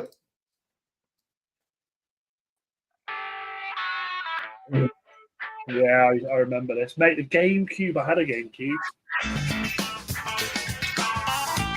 Down, down, down, down, down, down, down. That is a tune, bro. Yes. Down, down, down. This is a sick tune as well. Bro, this is crazy. This game, yeah. Do I have it downloaded on like a fucking emulator or something? I swear down, I've got this game on an emulator. What's an emulator called? Like emulator. I swear, Dolphin emulator. Oh my god, I actually might have it downloaded. Dolphin emulator. I've actually got it downloaded. I've got this game downloaded. I've actually got it downloaded, bro. You know what you're doing tonight? I need to find out. I've got Sims. The Sims. Oh man. I do have it there. I have it downloaded. I need to find out how I can reopen that. Yeah, I've got an emulator called Dolphin that I must have downloaded like years ago. Oh, right, that's what you mean. Yeah. Here's Yeah. a question for you. Yeah. Here's a question for you. Zombie apocalypse. What's the first thing you do? What's the first thing you do, mate? Zombie apocalypse. The warning. It comes on the screen now. Zombie. You know, the dead are back to life. What do you do? Get a machete. The first thing you need to get is a weapon that you can use to defend yourself. Where would you hold up?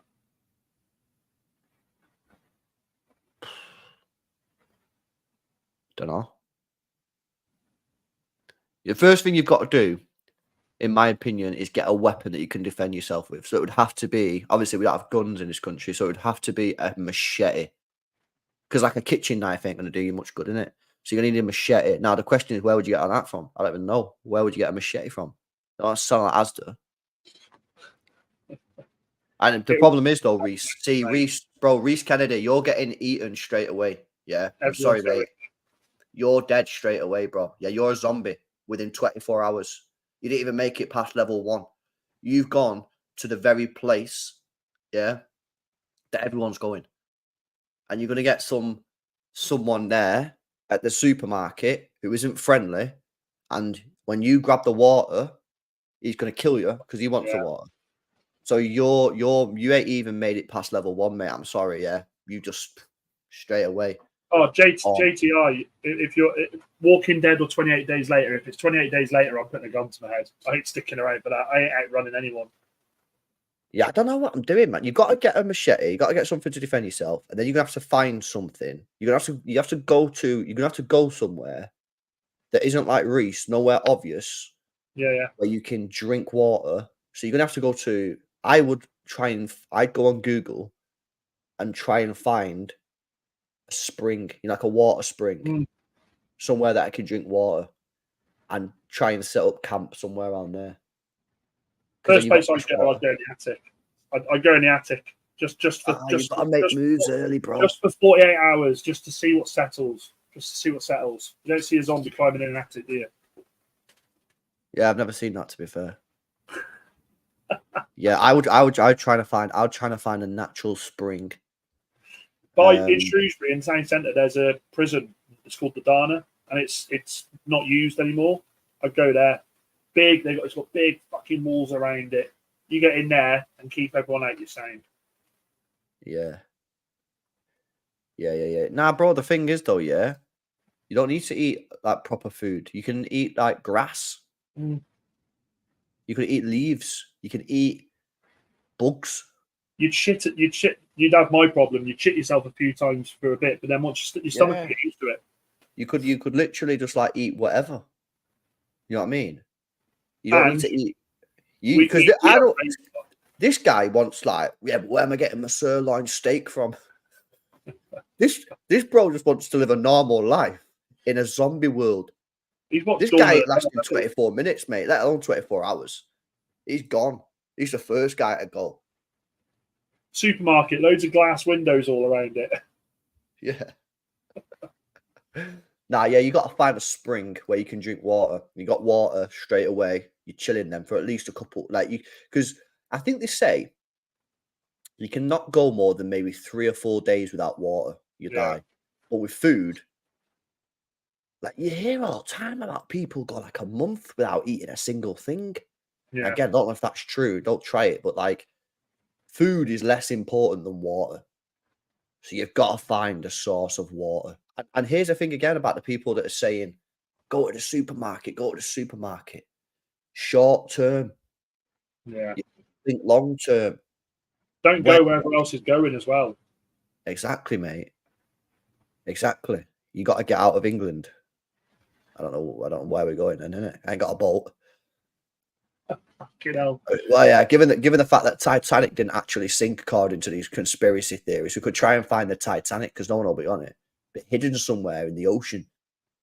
We'll go and find it. You've got to be. I think you've got to be somewhere open where you've got to play plenty of places to escape. What about one of these disused castles? Yeah, Shrewsbury got another one of them, mate. Come Shrewsbury. Shrewsbury's laughing. Yeah. All these disused castles that we used to have, like when people used to war and that all the time. Like, get on a castle, mate. You know, France has like thousands and thousands of disused castles. Yeah, yeah. Go France. Get a castle, mate. Just walk in the tunnel. Yeah. If you get there, you could walk in the tunnel, mate. No trains. You could declare yourself king, couldn't you? Yeah. Yeah, maybe. England is too small. Eventually, they'll get to. Isn't that the same Yeah. everywhere, though? Like, America's got millions and millions and millions and millions and millions of people there. Yeah, but they've got a bigger place in it, so they're more spread out. That's why. Bro, have you seen American houses? Mm. How cheap they are, Yeah. bro. You can literally, bro. Let me get this up. Yeah. Let me go on Texas house for sale. Yeah, watch this. Yeah. Now, if you're English or from the UK, you don't want to look at this. Yeah, because you'll get seriously upset. Have a look at some of these houses that you can buy in America. Yeah, not obviously that one, like 3 million in it. Let's have a look at price. Yeah, let's go on like 250k. Yeah, that's what people are spending these days on a house in England, isn't it? But like, check out these houses, man. Like, look at this, but 240 grand. Yeah. Look at state. Look how big it is, mate. Garage. Mate, in England, you get a 2 up, 2 down for that. That's what I'm saying, man. These people in America don't realize how good they've got it, man. Yeah, they got literal mansions available. Literal mansions. Now look at the state of this. This is smaller, yeah, but look at the state. Look at that, man. Own pool as well, mate. Own pool. Little pool. Bro, it's fucking mad. Yeah. These guys literally living in Buckingham Palace. It's actually insane, man. It's Texas. You can't do that. You can't be like, yeah, but it's Texas. Check New York. Yeah, but New York is like London, isn't it? Yeah, you're paying. Is it like I see those videos of what do you pay for rent here? And it's like, I pay $6,000, and they've got like a little room like this, haven't they? Yeah, absolutely. They got signed silver again with another super chat. Says there's definitely something big about to happen to in the next 10 years because all these important people are making these bunkers. Kind of catch you. Yeah, have you seen this news? Yeah. All these billionaires, yeah, making bunkers. You've got Elon Musk, Bezos, and the guy at Virgin, what's he called? Branson. Oh, Branson. They're all trying to leave the Earth. They're all trying to get out on this space expedition. Yeah. Bro, what's going on, man? Mate, there's that film at the moment. Have you seen it? It's I don't know if it's at the cinema or not. It's these people on the space. Is it called ISS? And it's two national. Yeah. I mean, it's Russians and Americans are on the, and they look down and the world just bombing each other. You know that International Space Station moves at like 3,000 miles per hour or something like that. Yeah. John, actually, how fast does the ISS travel? 17,500 miles per hour. That is crazy, that, isn't it? So That's if we do like, how fast is a Bugatti Chiron? Yeah, one of the fastest cars in the world. It's 304 miles per hour. So one of the fastest cars in the world is the Bugatti Chiron. It goes 304 miles per hour. Yeah. The ISS goes 17,500.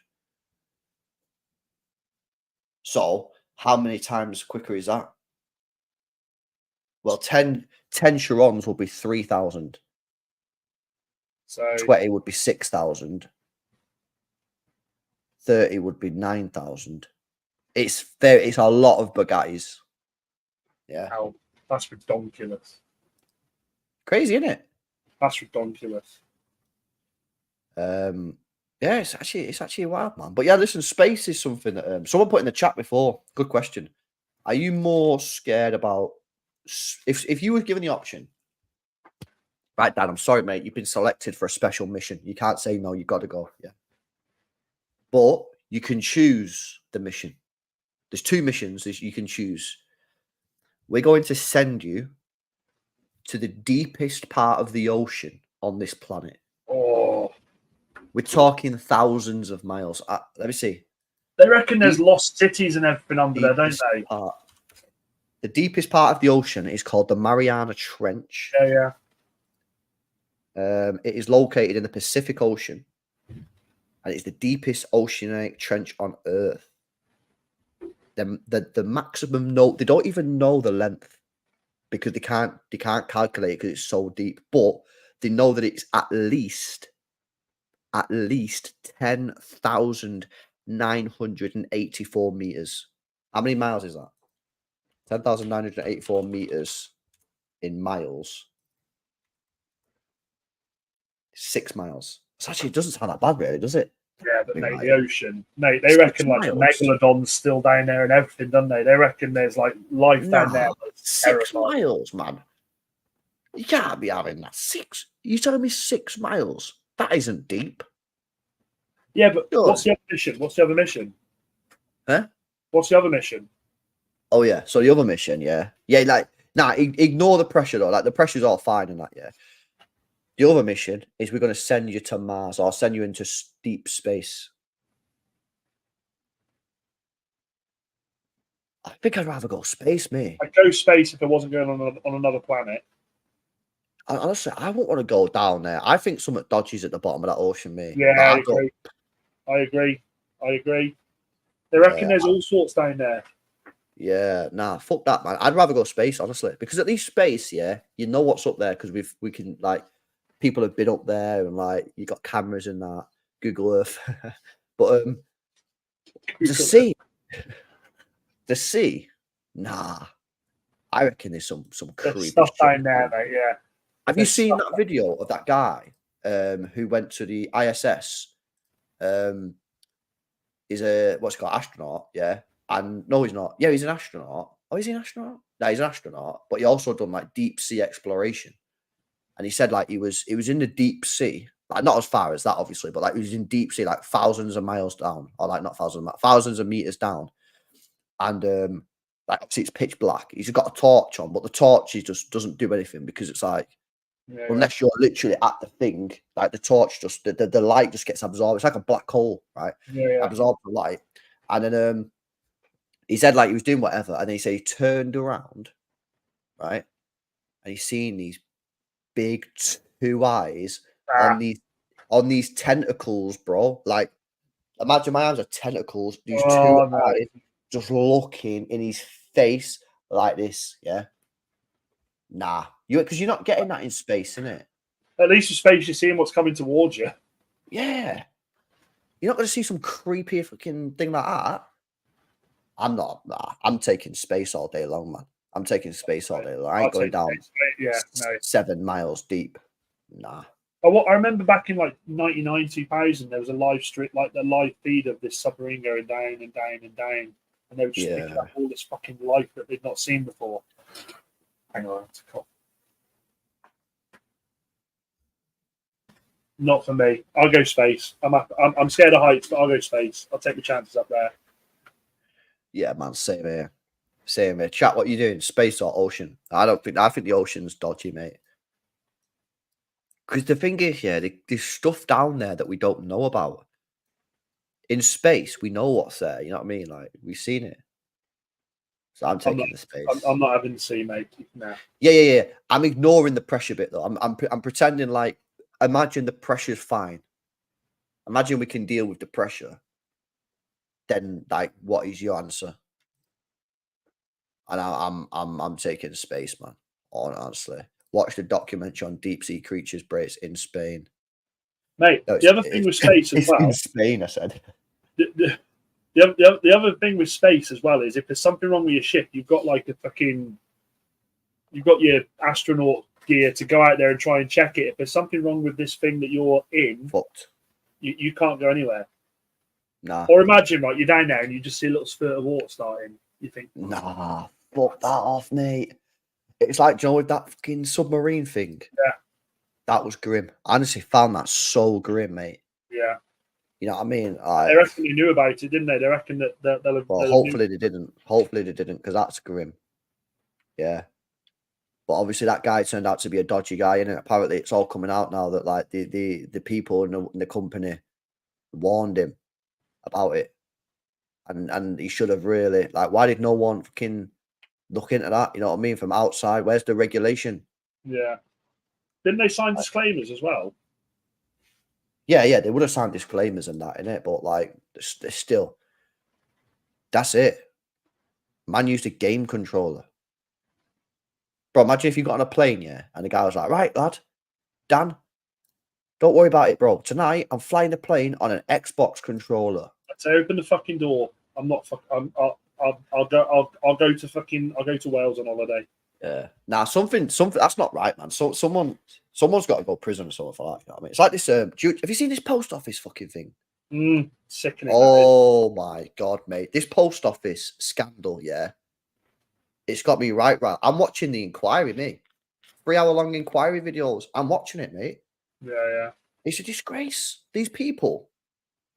Makes you wonder what else people have got away with though in history. It all comes out. Oh, 100%. These people, yeah, these poor people who've worked hard, have had their livelihoods robbed. They've had money stolen from them. Some people, poor things, it got so much stressful they took their own lives. And you've got these people who are lying and covering themselves on the stand. They ought to be ashamed of themselves, man. Yeah. I'm watching. If you go on YouTube, because you're doing a public inquiry, innit? Yeah. If you go on YouTube and type in post office, they're actually having a bit of a break now until April. But she's getting, do you know the CEO, Paula Venables? She's up next. But if you go on Google, if you go on YouTube, yeah, and type in post office inquiry, they've got all the so this guy got absolutely roasted. Yeah, this guy, him, yeah, he was a post office investigator, yeah, and he got absolutely cooked, mate, because like these people, they all lied, and these people's lives have been ruined and destroyed. They don't care. They don't care. It's been that way for centuries, mate. The rich do what they do to stay rich. Yeah, these people are just lying, man. It's horrendous. If you've not watched it, yeah, highly recommend, guys.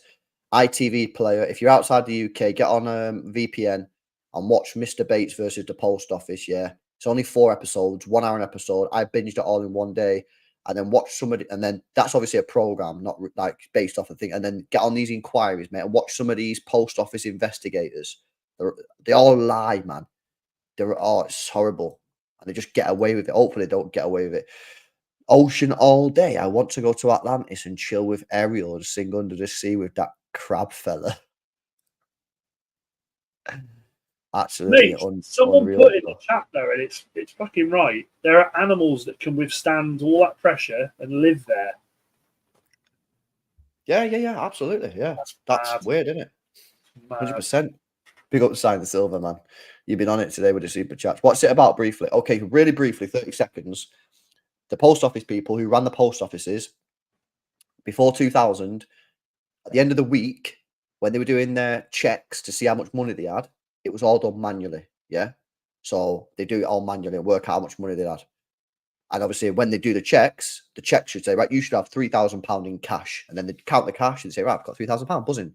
If they're under, that means they've lost money. They need to pay the post office back that money. If they're over, they obviously, I don't know what happens with that. But anyway, in 2000, they introduced a new digital system.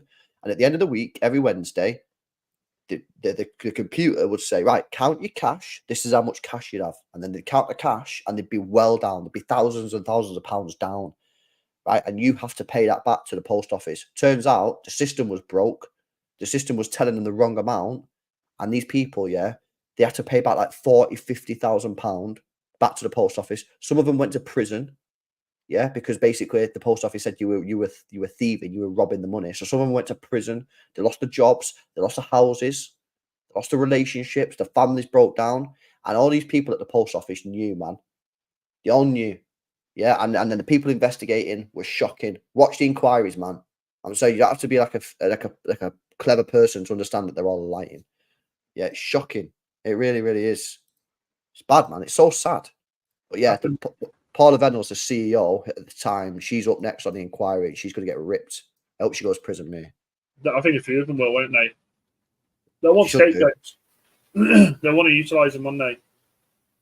100%. But yeah, I'll just say, check it out, man. It's actually fucking crazy. It's crazy. But listen, guys, we're going to wrap up, man. It's been 3 hours, 40 minutes stream. Yeah, unbelievable stream. I had a good time tonight. We'll do these every couple of weeks. We'll do it, man. I don't do it every week because then we'll save stuff to talk about. But yeah, every couple of weeks we'll get on them and we'll do a Friday night stream. Big up to everyone. It's 10-1 here in the UK. Hopefully you all enjoyed it. Hopefully you had a good laugh. Hopefully you all chilled. Hopefully you learned some stuff. You know what I mean, about the post office scandal. We spoke about, yeah, Dan having bowel issues. We spoke about a lot, man. Big up to all the super chatters and all the fucking gifted memberships at the beginning. Big up to you guys. Massively appreciate the support. I'll be back tomorrow at 11:30 UK time for all the build up for tomorrow's game. I'm doing a watch along of Liverpool Burnley, pray along, and then we'll watch the Bayern Munich Leverkusen game, Real Madrid Girona game. So 3 watch alongs tomorrow. Yeah, so get yourself on it. And then we're back again on Sunday. But yeah, the post office thing is called Mr. Bates versus the post office on ITV. If you're not in the UK, you have to use a VPN or like go on Google and download it, some shit like that. But yeah, big up, Dan. Thanks for coming on, man. Loved it, mate. Absolutely loved it. Want to make sure.